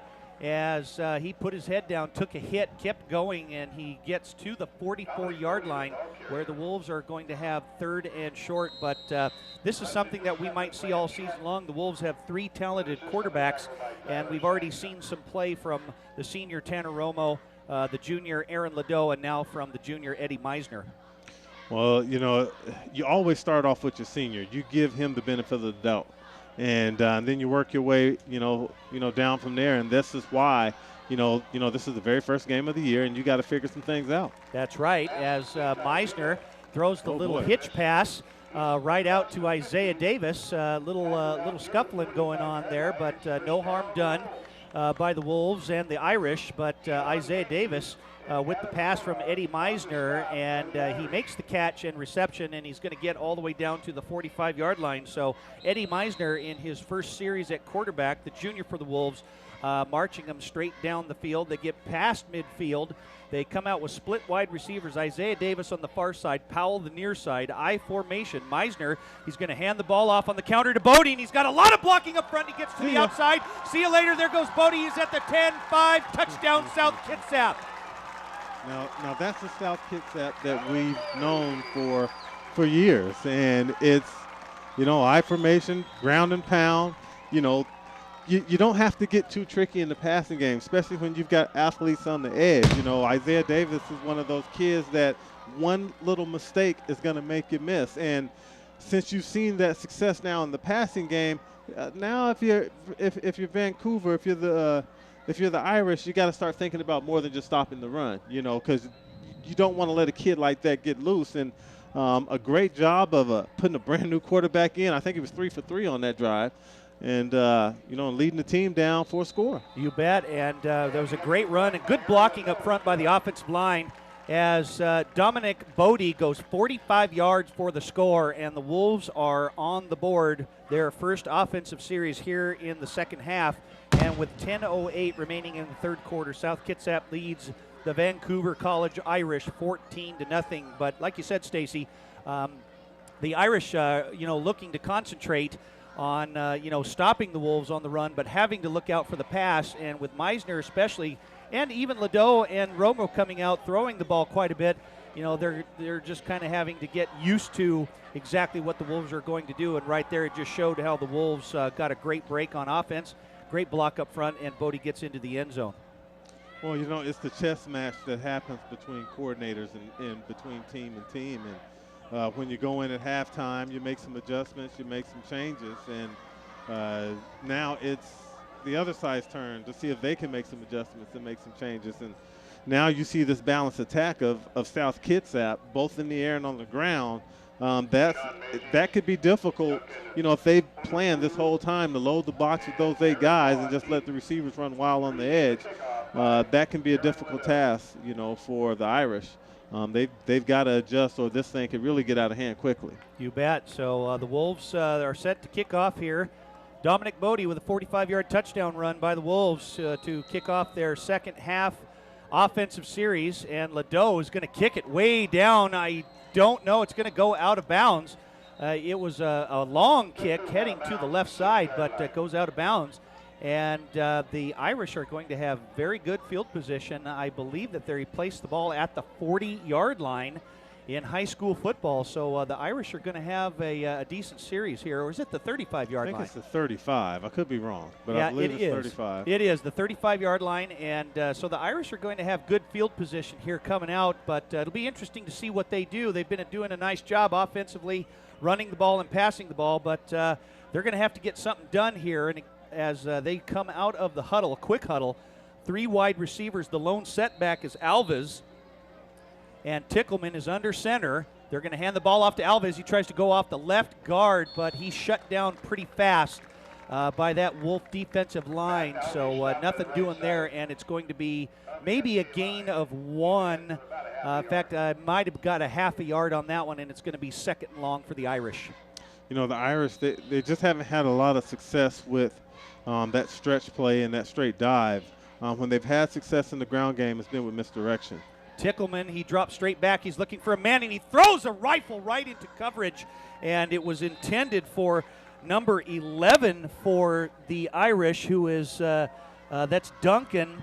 And he was covered well by the Wolves, but the pass was incomplete, so it's going to be third and long. And Stacy, I can only imagine that the Irish are going to be forced into a throwing play here. Yeah, I believe so. And for the most part, Tinkleman, the quarterback for the Irish, has been fairly accurate. He's had a lot of drops, but he's been a fairly accurate passer. Tickleman is looking at the defense there. Looks like there's a blitz coming on from Niner, and he's flushed out of the pocket, rolls to his right, looking for a man down, and he throws all the way across the field, and that's a mistake. And the pass is intercepted by Isaiah Davis, his second of the night. And Stacy, that is usually a big no-no for any quarterback to, if you're rolling out to one side, you don't want to stop and throw it against the grain. It's a cardinal sin. Never throw against your body. And I see what he was trying to do, but, very few quarterbacks at this level or the next have the arm strength to run in one direction and then kind of almost in the air throw the ball deep across their face to the opposite side of the field. That's always a no-no, and he paid for it and learned a lesson there. So the Wolves on the turnover, they will have the ball at their own 42-yard line. The Wolves come out. Eddie Meisner, the junior, in at quarterback for the Wolves still. They're going to hand the ball off to Bodie once again. He's hit low, stays low, hangs on to the football, doesn't get much. He might have gotten maybe 1 on the play. We're going to call it maybe a half a yard, and it's going to be second long. And see, that's what Vancouver's been doing all night. They'll have a turnover, or things just don't seem to be going their way, and then they have a great stop on defense. Yeah, and we saw the heat coming early. They're not hiding it, and it looks like they're not going to abandon this game plan of bringing the house almost on every play. So it's going to be second and long for the Wolves. Meisner, he's going to fake the handoff, and he's going to look to his right. He's got a man out in the flat, and he does. And he makes the catch. Nice catch there by the Wolves. That's number 34, Caleb Nelson. And Meisner with the good fake, hid the ball behind his back, and throws it out to Nelson in the flat. And a big gain on the play. We're going to call it a gain of about 7. It's going to be 3rd and 2 for the Wolves. So again, the Wolves are gaining some momentum here on offense. And it's because of that balance. That play action fools nobody if you don't dedicate, if you don't dedicate yourself to the run. And that dedication to the run obviously pays off in the passing game. The Wolves have the ball at midfield, split wide receivers. They're coming out here looking to do some damage once again, as they're going to hand the ball off to Chaz Bauman, and he barrels his way forward for the first down. Great blocking up front, creating a big hole, and the Wolves are in business. They're going to be down at the 43-yard line. You know, we're starting to see what you talked about, about wearing them down and wearing them down. You're starting to see that happen, and you're starting to see some of the players up front of the Irish getting their hands on the hips and down on the knees and getting into their stances a little bit slow. And so, the system is working in full effect here now that the passing game has come alive. That's right. Team game goes 4 quarters, not just 1 or 2, and they're going to hand the ball off. No, good fake by Meisner, and he's got Austin Cook, and Cook dropped it. He had the ball inside at about the 39-yard line, and Meisner had everybody faked out on that one. We thought he handed the ball off, and great job there. Had Austin Cook out in the flat, and the pass was incomplete, and it'll be second long. But Meisner doing a nice job here with his ball faking. Well, yeah, he is, and Peyton Manning. When you look at the NFL, he's another guy that is just unbelievable with those ball fakes, and it helps. If it's confusing us up here, imagine what it's doing to them down on the field. They have no idea, what's going on or where the football is. Second long for the Wolves here. Meisner is going to hand the ball off to, that looks like Michael Niner, and he's just barreled backwards. That was number 5 for the Irish. That's Charlie Thorpe, been doing it on both sides of the ball for the Irish. And he was stopped at the line of scrimmage, and all of a sudden we saw his head snap backwards. Yeah, a great job of Thorpe of coming up and finishing off that play. It's hard to see who it was. It might have been Blanchette that hit him low, and then Thorpe came in and delivered a big blow. So the Wolves come out. They are in a no gain on the run right there. It's going to be 3rd and long. Powell is in Yamamoto, and he looks and he fakes it. Oh, and he made a nice little move, and he's just going to overthrow him. Yamamoto made a nice little stutter step move and a great fake by Meisner, and Yamamoto was streaking down the sideline, but Meisner led him just a little bit too much, and the pass was incomplete, and if it was just about a yard shorter, he had him beat.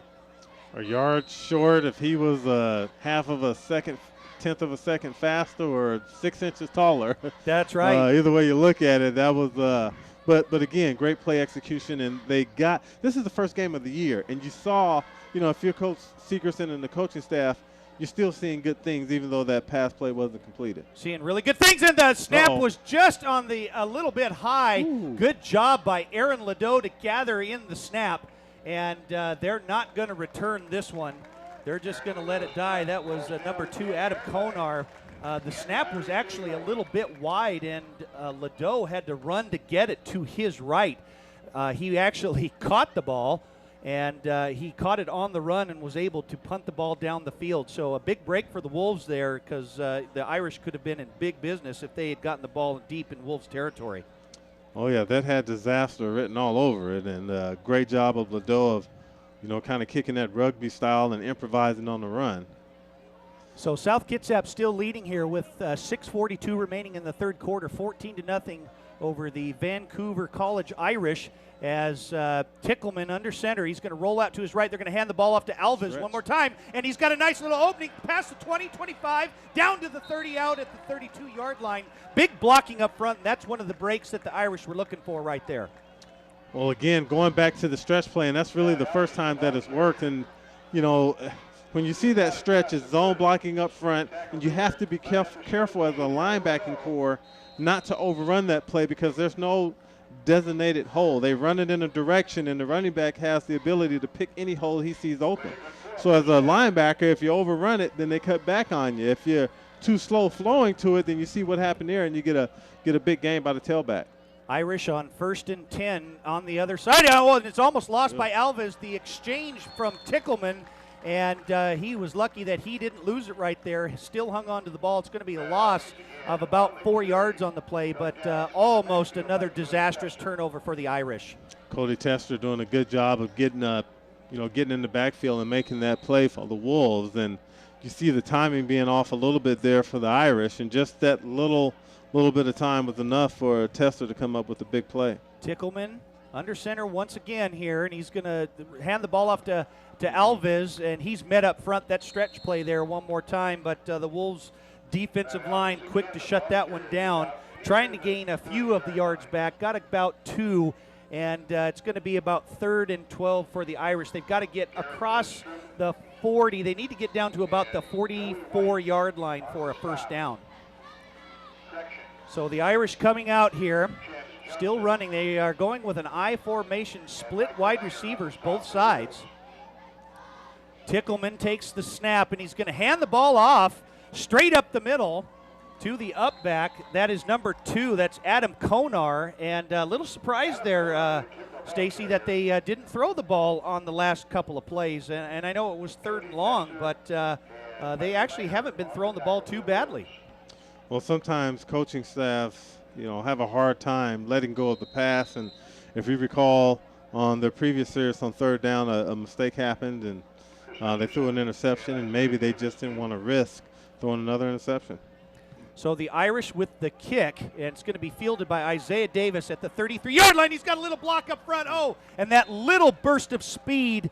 We were talking about that earlier. He gets down to about the 44-yard line, but D-Rod and I were talking about that earlier in the first half, and Davis does such a great job with the ball, but you get him just an edge, a slight yard, an extra couple of seconds ahead of any defender, and he's practically gone. Yeah, and a great job of Davis there. Often at the high school level, you even see it at the college level, punt returners want to just get to the outside, and that's not where you want to go. You want to go right down the pipe and then get to the outside. A great job of Davis of looking for that little crease on the inside. He hit it, and like you said, used that burst of speed.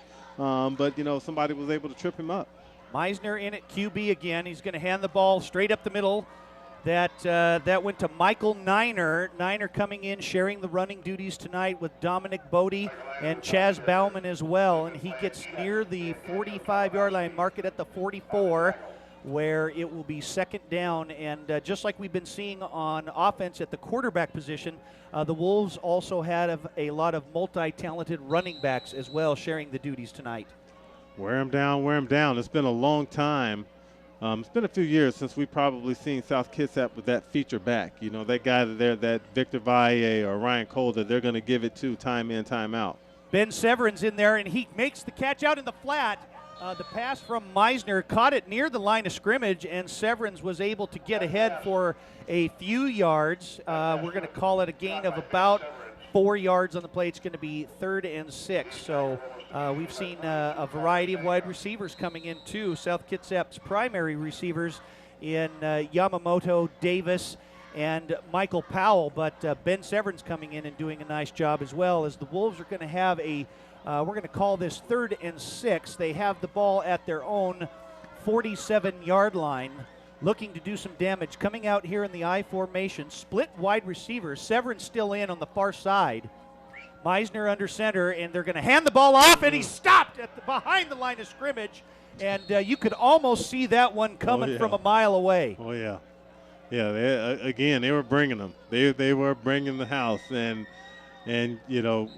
you got to credit the Irish to sticking with the game plan of stopping that South Kitsap run. And they dedicated all 8 guys, to the run.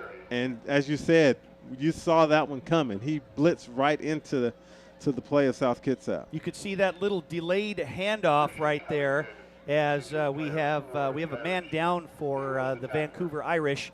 Looks like a man. Looks like could be some cramps there in the calves. It is starting to cool off a little bit here tonight. But again, Stacy, just a beautiful evening for football here on opening night for high school football around the state.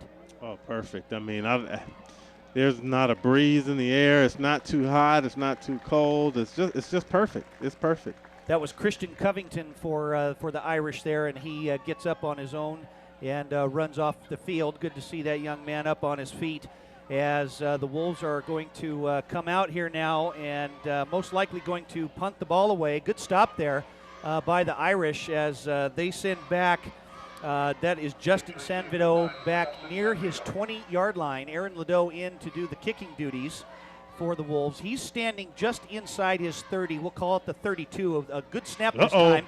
There was a rush on, and it's a knuckleball headed down to the left side. It takes one bounce at the 40-yard line, and that's exactly where they are going to do that. But it did look like there was about 5 or 6 defenders from the Irish who came in and darn near blocked that punt. Well, you know, the thing that we haven't seen from them is we haven't seen a guy sail out and try to get it. You know, they kind of run up and then like, oh, you know, back off. You know, if you're going to block it, you know, every once in a while as a coach, you got to say, you know what, if you rough him, you rough him. Just go for it. And the Irish are in a position where they can do that. So they kind of catch a break both ways as the Irish have the ball at their own 40-yard line. Good field position. This time Tickleman doesn't hand it off. He's got a man out in the flat, and the pass is caught. It's going, and he just slips. Nice catch there. That was Thorpe again. Thorpe made a nice catch, and he slipped. He actually tried to cut it back up. Feet gave out from underneath him, but not until he got a big gain of 15 yards all the way to the South Kitsap 45-yard line. And just like that, the Irish are in business. A great job rolling out, you know, getting the quarterback. You know, Tickleman's fairly athletic. He can run with the ball as well, but he got him out in space. He had an option probably to run or throw, had a wide out, wide open, and he made the right decision and got a big game for his ball club. 2:50 remaining here in the third quarter. The Irish trailing 14-0, but on the move as they're going to hand the ball straight up the middle, and he's hit hard. And it was a fumble, but there is a penalty flag, so we'll have to see what is going on, and I don't even think that play was going to get off anyways, but the ball was fumbled, and it was recovered by Cody Tester, but I think that they're going to bring this back and nullify that last play. Well, it looks like the umpire saying that he was down, so, and it's a procedure penalty as well. So either way it goes, that one was going to be going backwards. So in some ways, the Irish do catch a break here. They do. With the penalty. They don't like to see too many penalties, but that one kind of saved them anyways. But they're going to have the ball, scoot them back right to midfield, and they will have a 1st and 15. They need to get to the South Kitsap 35-yard line for a first down. So Vancouver showing some light here, coming out, staying in that I formation, split wide receivers. That is Sanvido on the far side. Tickleman's going to hand the ball off straight up to the up back. That is Adam Konar, but he does not get anywhere. I think he maybe got a yard on the play, but the Wolves have been doing a good job, especially when they've been running that ball off left guard and stopping the run. Yeah, they're just not having it up front. They're not going to allow them to kind of beat them at their own game, so to speak. A great job by that front 7 of us of slowing this Irish attack on the ground down to basically nothing. The Irish, 2nd and long. They're going to fake the handoff. Tickleman, he's looking downfield. He's got a man out in the flat. And he's hit hard, but he hangs on to the catch, onto the pass. That was Stefano Renzolo, who makes a nice catch, but he was hit pretty hard, and he is still down on the field. Good coverage by the Wolves, but a nice job by Renzolo to hang on to the ball. He's down at the 39-yard line. I think he just got a little bit of a stinger. Those are the kind that usually do sting a little bit. It's going to sting, or he got the wind knocked out of him. And if you've ever had the wind knocked out of you, you know how crappy of a feeling that is. It's just horrible. And, you know, you want to be tough and get up and walk away, but you can't breathe and your stomach hurts, you know. Yeah, it's not fun. My guess is that he's going to be okay. Got the wind knocked out of him, and, you know, he's probably going to be a little upset with his quarterback because he basically exposed him to a rib dinner. But I think that young man's going to get up and walk this one off. Just give him an opportunity to catch his wind and let the shock of the hit kind of wear off a little bit. And have a little drink of Gatorade and get him back in the ball game. Yeah, but that's the kind of rib dinner he wasn't looking for, I think. It was his ribs that was served on the platter. That's right. But I think he is. I think you're right. Looks like he might have just had the wind knocked out of him. But a good couple of series here, a couple of that little bit of a momentum swing here, as Renzelo's now sitting up and most likely get up on his feet here to go out under his own power, which he will. But, yeah, those are the kinds that those stingers kind of get to you, but I know that he'll be back. Yeah. But this is the kind of momentum swing that the Irish are looking for. They've got the ball at the South Kitsap 39-yard line. They need to get to the 33-yard line. And the Wolves looking to try and get a big stop here as the Irish are coming out now. Split wide receivers, still trying to mix things up a little bit here. Tickleman under center, looking at the defense. They're going to hand the ball off, and he does, and that's and he's gone. That's Nobody Adam there. Konar, straight up the middle, 5 touchdown Vancouver. I don't see any penalty flags on the field, and just like that, a 39-yard touchdown run by Adam Konar, and it might have looked like it caught him up off guard a little bit up front there because good blocking, but there was a giant hole, and nobody was back. Yeah. You know, it's hard to say because there was only one guy out there. It looks like the end was out there. And typically as an end, you got to keep your outside arm free. And he did a great job. Forced him inside, but there wasn't a backer or anything in sight. And so great execution or whatever you want to call it on that play for the Irish. The Irish with a touchdown here, and it looks like, and they're going to have to burn a timeout. The Irish take a timeout here. Looked like they were a one player short, so the Irish are going to call a timeout here as they are awaiting the PAT, but not until they had Konar with a 39-yard touchdown run, and finally the Irish get some points on the board here tonight. They do, and if you would have asked me if it would have came on the ground, I would have told you no way. You know, South Kitsap all night long has just been stuffing that run. I mean, they've had a little blip here and there, but they saw something on the right side of that South Kitsap line, and sometimes you call the right play at the right time, and it can pop for a big game for you. And I don't even think he was touched on that play. I don't think he was. There was a big hole there off right guard, and he just went straight up the middle, and there was nobody there. So the Irish are going to come out of here after the timeout. 1:27 remaining here in the third quarter of play. The Irish just get on the board with a 39-yard touchdown run by Adam Konar to get back into it. They're going for the extra point, and that is Tile doing the kicking duties as well. Little high snap, and the kick is blocked. It is blocked. That is Isaiah Davis coming streaking in from the right side as he comes in from that side and blocks the kick. And again, Stacy, there's that speed by Isaiah Davis. Well, we talked earlier when South Kitsap was punting about the kids not selling out and going after the punt. He sold out. He used his speed, and then he sold out. He sacrificed his body. He put his arms out, and he went for it, and he got results from it. And a great job of Isaiah doing it on all three facets tonight, offense, defense, and their own special teams. A great block there by Isaiah Davis, and that will set them back just a hair bit. Normally with the extra PAT only being down by 7, but now they're trailing 14-6. So if they score, most likely going to have to go for the 2-point conversion as the Wolves get a little momentum coming back here. But Vancouver going to try and capitalize on this momentum with the touchdown run. And Stacy, what do you think we're going to see here by the Wolves when they come out on offense? They're going back to balance. They're going to get the ball on the edges. They're going to run the football. Even though, from a numbers standpoint, sometimes they're outnumbered at the point of attack because the Irish are dedicating so many men to stopping the run. But they're going to run the football. They're going to throw the ball out on the edges and wait for somebody to make a mistake. Adam Gascoigne is back, and it's going to be taken, though, by Chris Hutchison at his own 11-yard line, looking for a little block up front. There goes Hutch. He's got a man, sidesteps, tries to dance around, and he is taken down at the 40-yard line. You can see the big hole right there, and Hutch did a great job. He did. He was very patient, didn't just start taking off right away. He was waiting for some of that blocking up front, and very similar to that of Isaiah Davis with that burst of speed, and he showed it right there on that return. Yeah, it's often, you've got, they call, kickoff teams the kill squad, and it's when you've got a bunch of guys dying to get on the field, flying down there full speed, it's often hard to be patient, but a great job of Hutch there being impatient and letting that hole open up.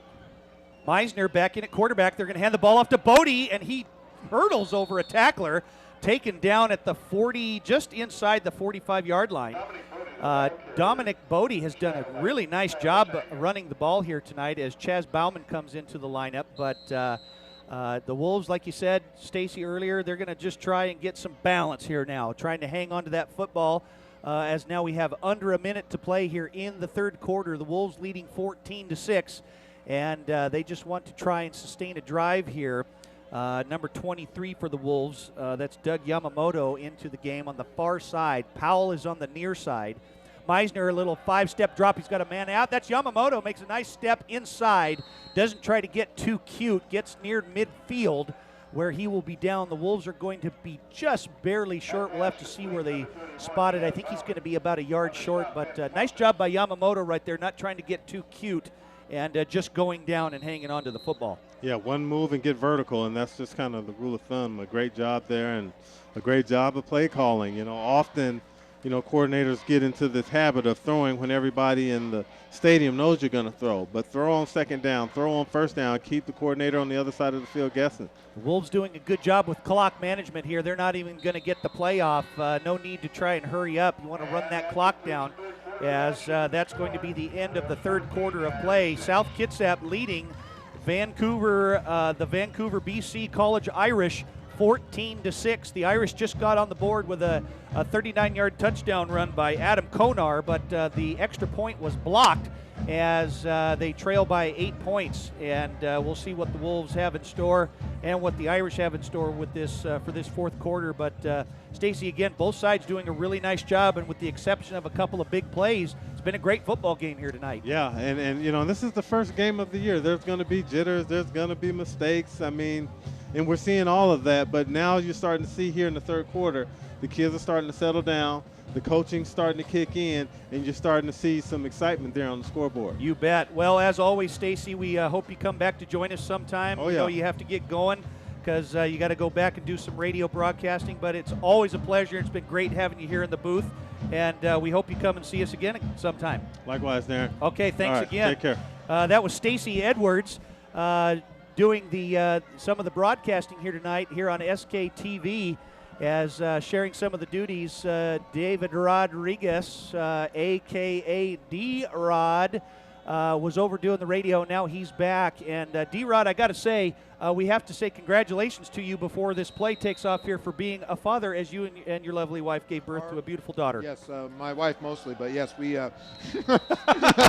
she did give birth to a beautiful baby, a 9-pound baby girl. Yes, 9 pounds.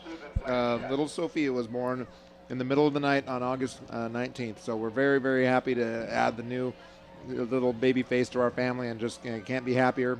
And very healthy, both mom and baby, very healthy. So thank you, D-Bow, for mentioning that on air. That's an honor and a privilege. Thank you. Whatever I can do, it's what I live for Yes, you. sir. You know what? I leave for 15, 20 minutes, and we give up a touchdown. That's right. I will have to see what happens here. The Wolves went for it on third down, came up just short by a yard, and they're going to kick the ball away as Konar is standing way back at his 15. Ladeau with a good solid kick, trying to kick it away a little bit from Konar, but he's just going to let it bounce and roll. And the Irish are going to have the ball down at their 14-yard line. But D-Rod, it's been a very good football game here tonight. But the Irish finally got some momentum and get on the board despite having their PAT blocked. Well, it's been mostly a defensive standoff tonight, and to see the Wolves, first of all, the offensive line for the Irish to be commended on the play, the run up the middle left for the touchdown. Obviously a good block, but also obviously someone missed an assignment there for the Wolves, and they played hard defense all night. And to give up a play like that, I guarantee the coaches are going to be talking to their guys about that during film tomorrow. Boy, I wouldn't want to be part of that conversation. So the Irish come out. They're at their own 14-yard line. Tickleman under center. Once again, they're going to hand the ball off to Alves gets a little bit of blocking, keeps his momentum forward, and gets down to the 18-yard line, a gain of about 4. It's going to be 2nd and 6. So we've been seeing some hints now of a little bit of a momentum change here for the Irish. There's a sign of life on the offensive side of the ball for the Vancouver Irish. They got that nice touchdown. They iced their own kicker, missed the extra point, which I don't know what happened there, but interesting nonetheless. They've got to score twice in order to tie the game here. A touchdown and a 2-point conversion. Tickleman hands the ball to the tailback, and he's met in the backfield. That's Sean Mazies, and he gets a little bit closer to the first down. This is going to be an important down right here for the Irish. They're actually going to be down at the 20-yard line. They need to get to the 24, so it's going to be 3rd and 4 for the Irish, and they need to get some of this momentum going here as the Wolves are also going to try and stop these guys here on defense. The Wolves have been doing a pretty good job all night long, sustaining the run for the Irish. Tickleman, he's going to hand the ball off. They're going to go for it once again, and Konar gets a big opening up front, similar to what the touchdown run was that they had. Not quite as open as that touchdown run, but a big hole right there. Good call by the coaching staff of the Irish. And the Irish are going to have a first down near the 30-yard line. We're going to call it the 29. So more momentum going in the way of the Irish. Shamari Burton there, number 79, tangled up with number 50 for on the offensive line, Patrick Cotterall for the Irish. Not sure if he was being held or not, but Shamari's a big boy, and maybe stick an arm out there next time and get a little piece of the tackle. Shamari doing a good job there on defensive line. Tickleman rolls out to his right. He does have a man out in the flat. The receiver makes the catch. He tries to come inside, and he does near the first down marker. That was received by number 84, Estello Hill, and Hill was able to make the reception, turn up field, and he's going to be about 2 yards short of the first down. Actually, it's almost close to a 1 yard. And nice job by Hill there. So the Irish are making some headwaves here, D-Rod. Yeah, the Irish are doing good things on offense right now. The Wolves got to be real careful as Shamari Burton comes off the field, along with number 45 for the Wolves, Austin Cook, making a couple of defensive changes here. 2nd and 2. Maybe they're going to look to pass it here as the Wolves are looking at a pass. Well, with 8:40 remaining, they're going to hand the ball straight up the middle. That's number 5, Charlie Thorpe. And Thorpe is able to get across to the 40-yard line. It's going to be a first down for the Irish. So we're not talking about big plays here, but a nice sustained drive. A couple of critical first downs here for the Irish, really making things a little bit interesting here for the Wolves as they're trying to keep these guys off the scoreboard. Even if they score a touchdown, the Irish would still have to score another 2 to tie the game or kick an extra point to be down by 1. So this is going to be interesting here at the end. Tickleman is going to hand the ball off to Konar, and he's got a little bit of blocking up front, sidesteps a couple of tackles, gets past midfield. They're going to mark it down at the 40, just inside midfield. Boy, the running game and the offense of the Vancouver College High School Irish is just on this drive right now chewing up the Wolves defense a little bit. Maybe a time for a timeout to get the troops regrouped, because right now they're giving up some major yards. Not the time to be giving them up. Konar has been doing a lot of the running duties here in this second half, has been doing a great job. I did not see a penalty flag, and they're not. No, they're going to measure to see if he got the first down. He was close.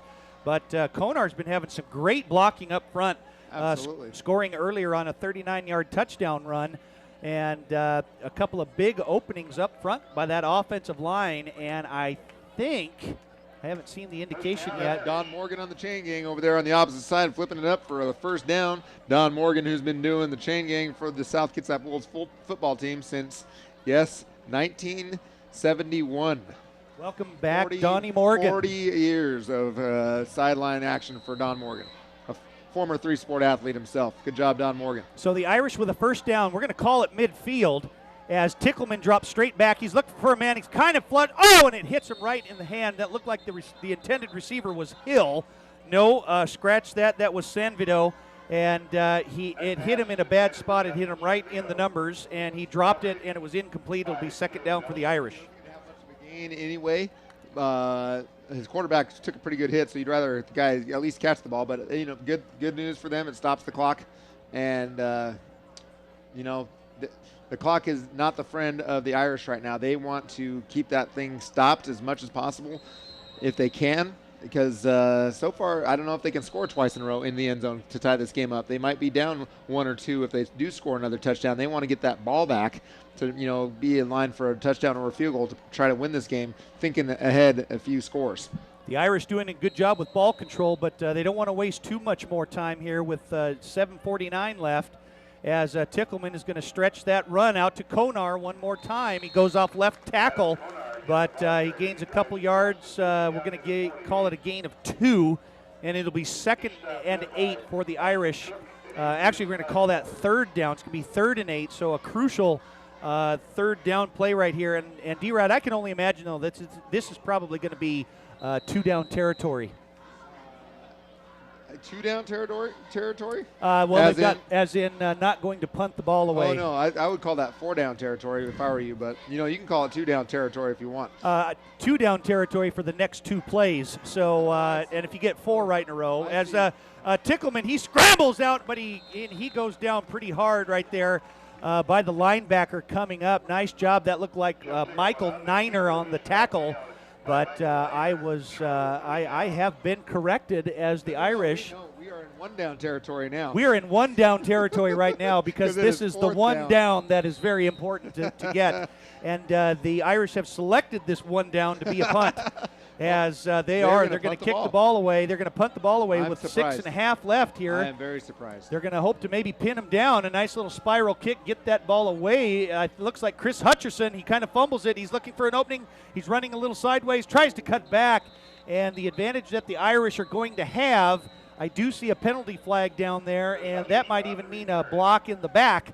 So they might even scoot them back just a little bit here. I would define this situation for the Wolves nothing short of precarious, as they are backed up to their own goal line with a possible penalty yardage coming up here to be tacked on. And even if they are able to 3 and out and punt the ball away, that means that the Irish will probably have the ball around the 30 or 40 and put them in even better position. Even though I'm surprised by the punt, it did work out well for them. Bad call from the broadcast booth, better call from the coach on the sideline. That's why they get paid the big money. And they're going to move them back here. Wow. So the Wolves are going to be deep in their own territory, leading the Vancouver BC College Irish 14-6. But the ball is going to be placed, it looks like, all the way back at their own 3-yard line. Well, the Wolves need to be very careful here. The advantage they have is even if they do score, if somehow the Irish do score here on a touchdown, that only gives them 6 points, and they're down 2 still, and they have to convert a 2-point conversion to tie. Well, the Wolves have the power I formation, and they hand the ball straight up the middle, and that was Dominic Bodie, and he got a nice block up front. Looked like he was stopped for a minute, but he was able to get forward and past the 1st down marker. We'll have to wait and see where they mark it. I believe it's a 1st down, though, and so a big play right off the bat in this series deep in their own territory. As we are halfway through the final 4th quarter here, 6:03 left, 14-6 South Kitsap. South Kitsap trying to keep the clock running, trying to keep the ball on the ground, trying to keep the ball out of the hands of the Vancouver BC High School Irish. So the Wolves have a little bit more breathing room. The ball is at their own 13-yard line. They're going to hand the ball off to Bodie one more time. Hit initially up front, spins around. He's got that little spin move around right there to try and shake tackles off and still gain some yardage. Yep. But and he does gain a couple on the play, but time is now going to be a factor for the Irish. And the Irish they still have 2 timeouts left, but they had to burn one on that extra point that eventually got blocked. Amazing. Have you ever seen that? A timeout called for an extra point by the offensive team, and then they got the extra point blocked. Not a very good scenario for them, but they can still do it. But they're going to have to shut down the Wolves here.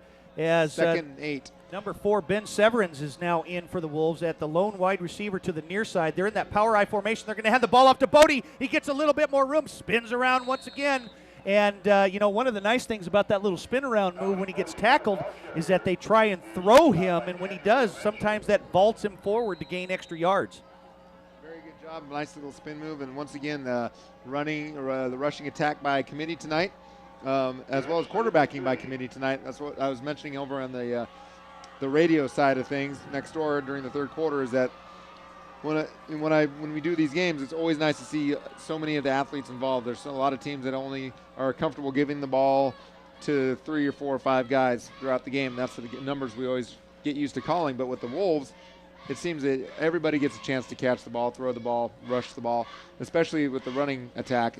It's always by committee, and it's always nice to see everybody getting involved, because they are still kids. I know this, high school is a big time now with getting recruited for college, and everybody's always scouting you and everything, and it seems more big time. But, they are kids, and they work hard, and they should play. And I commend the South Kitsap coaches for getting these guys out on the field. There's my soapbox. I'm off it. And you have such a great soapbox whenever you get the opportunity to have it. And when I wax poetic. You poetically waxed that one to the hilt. Who's QB in here for the Wolves right now? Meisner is still in at quarterback. He's been in the entire second half here. He's done a good job. He's done a really nice job as the Wolves come out. It's going to be third down. This is a key third down here, especially for the Irish. What do you see? What do you see here? I can see maybe a little swing pass, but I'm not really sure. The Wolves. We got a timeout from the Wolves. Whatever they do, I think they're going to call a timeout. That's their first timeout of the second half. Each team will have 2 left. As with 4:32 remaining here in the game, the Wolves still lead Vancouver 14-6, but this is a crucial third down play. I'm not sure, D-Rod, what to look for. Hey, maybe they'll punt it. I don't know. They might get a little crazy and punt wouldn't that be wild? Wouldn't that be something? Shotgun up, punt. That's right, but I doubt it. I'm going to guess that I'm kind of guessing that we're going to go with a little pass here. I'm thinking a screen pass over the middle, maybe to the fullback or a tight end. Maybe that because I think that'd be wide open. I think they're going to bring another blitz package, put pressure on the quarterback.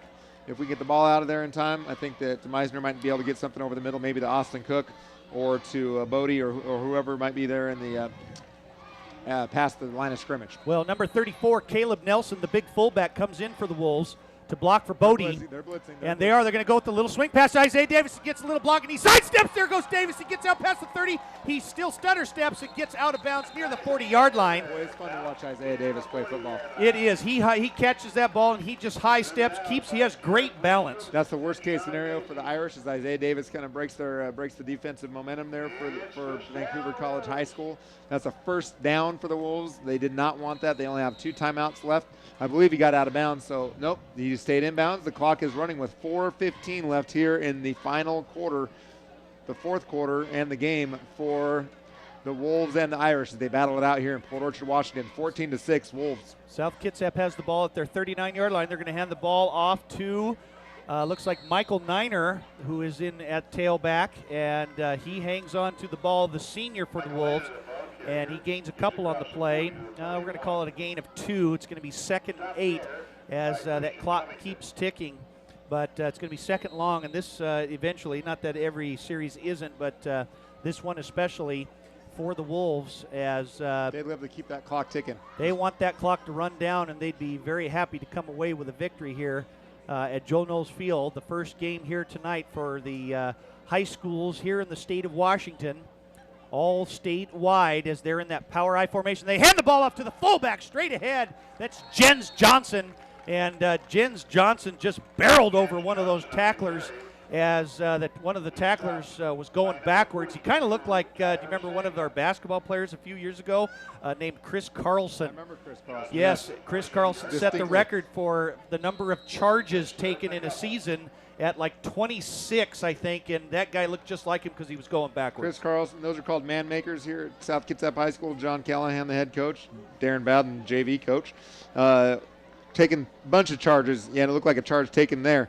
Offensive line playing a lot better for the Wolves in the second half. Almost a first down for the Wolves. It's going to be third and 1. They're going to run that clock down as much as they can as Niner gets the call. Wow. Oh, and he sidesteps. He jumped over a tackler. He's still on his feet as it looked like he was going to be down, and it was the complete opposite. He kept going, and he gets over midfield past and going near they're going to mark it down near the 43-yard line. A nice run by Niner right there. Very nice run and very timely.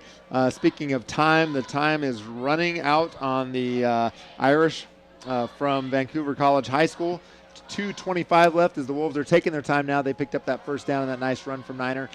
Taking their time, getting up to the line and getting a snap off. So the Wolves come out in that power eye. They're just going to probably keep that ball on the ground. 2:12 remaining here in the game. Forced Irish to call some timeouts. Meisner's going to hand the ball up to Chaz Bauman, and he is met up front by a couple of would-be tacklers. And that would be the way they stop the run, as Bauman doesn't get anything, as they're going to call their second timeout. So the Irish only have one timeout remaining, but it's not looking real good for the Irish now. No, they've had to use their second timeout on second down. Usually you like to be one timeout ahead.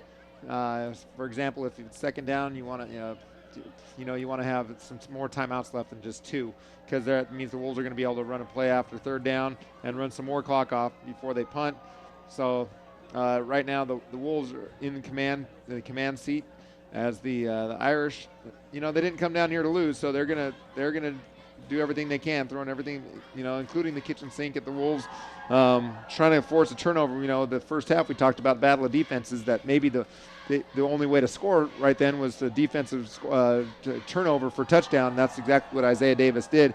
Right here, I don't think the offense is really clicking for the Irish, and I think that they need a defensive turnover for touchdown to try to even this game up. Once again, it's 14-6. Touchdown only gives you 14-12. They would need a 2-point conversion. Once again, offense not doing so great right now. They need a couple of prayers answered here, especially with the Wolves with the ball. So the Wolves come out after the timeout. 2:03 remaining here, still up 14-6, looking to run that clock out. They're going to just keep the ball on the ground. Chaz Bauman gets the handoff, gets back to the line of scrimmage. It's going to be 3rd and 9, as I'm not hearing any signal for timeout. So the Irish are going to hope to try and stop the Wolves right here, and if they can, then they can probably burn that last time out of theirs and still have a little glimpse of hope to try and come back, but it's not looking too great. Well, the Irish, the Wolves are going to run some clock out here. They might even take a delay of game. Looks like, well, possibly. Yeah, I think they're going to take a delay game. Let the clock run down as much as possible. It'll be 3rd and 15. The Wolves will run another rushing play. If they get the playoff here, they'll just run another rushing play. Keep the ball on the ground. We're going to have an offside penalty a little early there. Caleb Nelson a little early to get out and get his block right there. Bird got the worm on that one, and he marching back 5 more yards. So it's going to be 3rd and 14 for the Wolves, but they're, like we were saying earlier, there's only 1:18 left here, and barring some incredible turnover by the Wolves, it looks like they will come away with their first victory here. But like we were saying earlier, it's the first game for both teams. A lot of positives here tonight, and a lot of things that they were able to build on. So the Wolves look good in a lot of departments, especially second half offensively. A lot improved from the first half. Meisner comes out under center, still doing a good job. He's been under center this whole second half, as they're going to hand the ball off once again. There goes Michael Niner. And he's hit hard, and he lost his balance, but still kept going forward. That was a monster hit, and the Irish are now going to call their last timeout, where it will be 4th down. So the Wolves will have to punt the ball away, and the Irish are going to get the ball back, but they're going to most likely get it back deep in their territory and really look for a miracle here. Yeah, the Irish are not they're running out of options here. They're going to have to run plays. If they run plays, they're going to have to be up the sideline only, so the Wolves will be ready for that. Anything up the middle, they get tackled up the middle. The clock's still running. Really, you only have two, maybe 3 plays left here if you don't get out of bounds. So the South Kitsap Wolves leading here with just 48 ticks left here on the clock, and they will have to kick the ball away. They got their quick man there to receive the punt. Is that Alves? I think it's Adam Konar. We can't quite see yet, but we'll see. It's a little bit of a high snap. Good job on Ladone. It's almost blocked, and he gets a nice kick out there. It's going heading out, and it will go out of bounds. That was number 16. That was Lucas Domingo, who was back to receive the punt, but it does go out of bounds. But more importantly right there, actually, that was pretty good for the Irish, because it will stop the clock. However, they will be at their own 15-yard line with 42 seconds left, trailing 14-6 with no timeouts remaining. That's twice tonight. Ladeau's gotten off a nice punt and a trouble spot with a questionable snap. He's done a very good job of getting those kicks off. That one is perfect timing for the Wolves. Nice punt. Not giving the Irish a chance to get the ball and return for a big return. And the Wolves are taking a timeout here to get their defense set. So the Wolves are going to call timeout here. They also have one timeout remaining as they come over to the sideline. Coach DJ Sigurdsson talking with his players right here, most likely trying to tell them to, don't get beat deep. Remember that they are the ones who are in trouble, not us. They have no timeouts remaining. You don't want any kind of silly penalty flags or anything of that nature, and they're going to have to hurry up whenever the ball gets down, because I'm sure that Vancouver is going to go with their hurry-up offense. Probably bring only 3 or 4 guys to the line, and everybody else will be dropped back to almost in a prevent defense. South Kitsap usually doesn't do anything too crazy, though, so they'll probably stay to what they're used to. And just want to keep these fellas off the board. They don't mind giving up a few yards as long as they get tackled, and try to tackle them inbounds is the key. So South Kitsap with the prevent defense coming out now. Yeah, yep, here we go. Isaiah Davis and Dominic Bodie back at safeties. Three guys on the line rushing. Tickleman drops straight back, and he's going to go for the bomb. He's got him out. It's almost intercepted off the fingertips of Aaron Ladeau at about the 22-yard line. Great defense there by Ladeau. He read it all the way. It was a nice throw by Tickleman, but Ladeau had a little bit of burst of speed right there, and he darn near intercepted that. And if he had, it was nothing but a touchdown ahead of him. All you want to do on defense is keep him from catching the ball. He almost a pick, but just knock that thing down. Great job, Aaron Ladeau, number 17, the junior. The pass was incomplete, so it'll be 2nd and 10 for the Irish at their own 15-yard line. They can stop the clock by getting a first down. Tickleman, he's going to go, and the pass is complete. Nice move, but he's not going to be able to get it, and they're going to be continuing to run the clock. 26 seconds to go here. Vancouver scrambling to the line of scrimmage to try and get something going here. The Wolves quickly back on defense as well, as they're going to just spike it here and stop the clock. So it's going to be 4th down. And but again, D-Rod, like we said, not much hope here. They're with only 16 seconds left, they're going to have to look for some kind of maybe a long pass. There's a lot of stars that are going to need to come into alignment pretty quick here for the Irish, our friends from up north of the border in Canada, that they're going to have to score 6, and they're going to have to score 2 to tie the game. That's the only thing they can do. And with the way their offense has not been clicking so far here in the second half, we'll see what happens. 16 and a half seconds left for the Irish. So the Irish take the snap. Tickleman, he looks, and he's going to throw it up, and the pass is, it's complete. It's complete to Tile. He streaks down the sideline. He gets out of bounds at the 46-yard line. It will stop the clock, so they will have some time with 9 seconds remaining. That was almost identical to the last one, and Ladeau almost intercepted it and ran it back for a touchdown. But this time, Tile made the catch and got a huge gain on the play to the 46. No timeouts left. They're still not even in Wolf territory yet. So they're 9.9 seconds left. Really running out of options here, running out of time. I'm guessing some kind of a trick play. Maybe a flea flicker or an end around or a halfback option possibly. Maybe, who knows?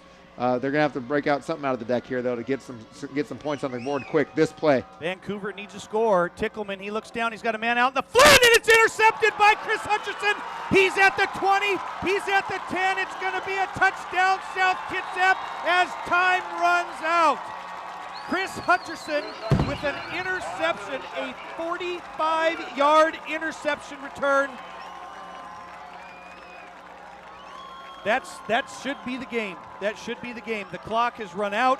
Chris Hutcherson with a touchdown interception return. The second one of the game, the first one from Isaiah Davis, and the second one there from Chris Hutcherson to end the game. 20-6 Wolves. 0 seconds left on the clock. South Kitsap with the 20-6 victory as they come out.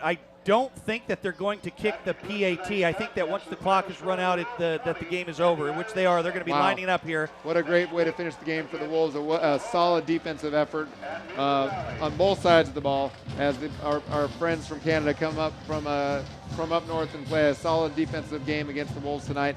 A real challenge for the Wolves and a real nice game. 20-6 Wolves. So the South Kitsap Wolves get off to a great start for the 2010 high school football season with a 20-6 victory over the Vancouver BC Irish. We would like to thank our friends from the north making the trek down here to play against South Kitsap here at Joe Knowles Field, as the South Kitsap Wolves go to 1-0 on the season. Just a brief recap here. The game started off with a touchdown by Isaiah Davis, a 29-yard interception return for a touchdown, and then we saw another touchdown run by the Wolves, and then by Dominic Bodie. It was a 39-yarder, and now we just saw a 45-yard touchdown return interception for a touchdown by Chris Hutcherson, the senior. So the Wolves off to a good start to the 2010 season. I thought we saw some great play from both sides of the line, especially the second half from the offensive line. Great defensive effort, and I really love seeing all those kids get involved with the game. And nice effort from the Wolves tonight. Well, we'd like to thank everyone for joining us in the booth here tonight at South Kitsap High School at our first football game. We'd also like to thank the students of the video production program here at South Kitsap who made this television program possible, especially under the direction of Mr. Mike Downham. Oh, Mike Downham. We like Mike. We like Mike. And again, the final score, South Kitsap 20 and the Vancouver BC Irish 6. We'll be back at this time for the next home game, which will be here a couple of weeks. We're going to be live here again on SKTV on September 17th against the Olympia Bears. So next week, the South Kitsap Wolves travel on the road. They will be over in Covington to play the Tahoma Bears from the South Puget Sound League. So, D-Rod, I'd like to thank you once again for being in the booth tonight.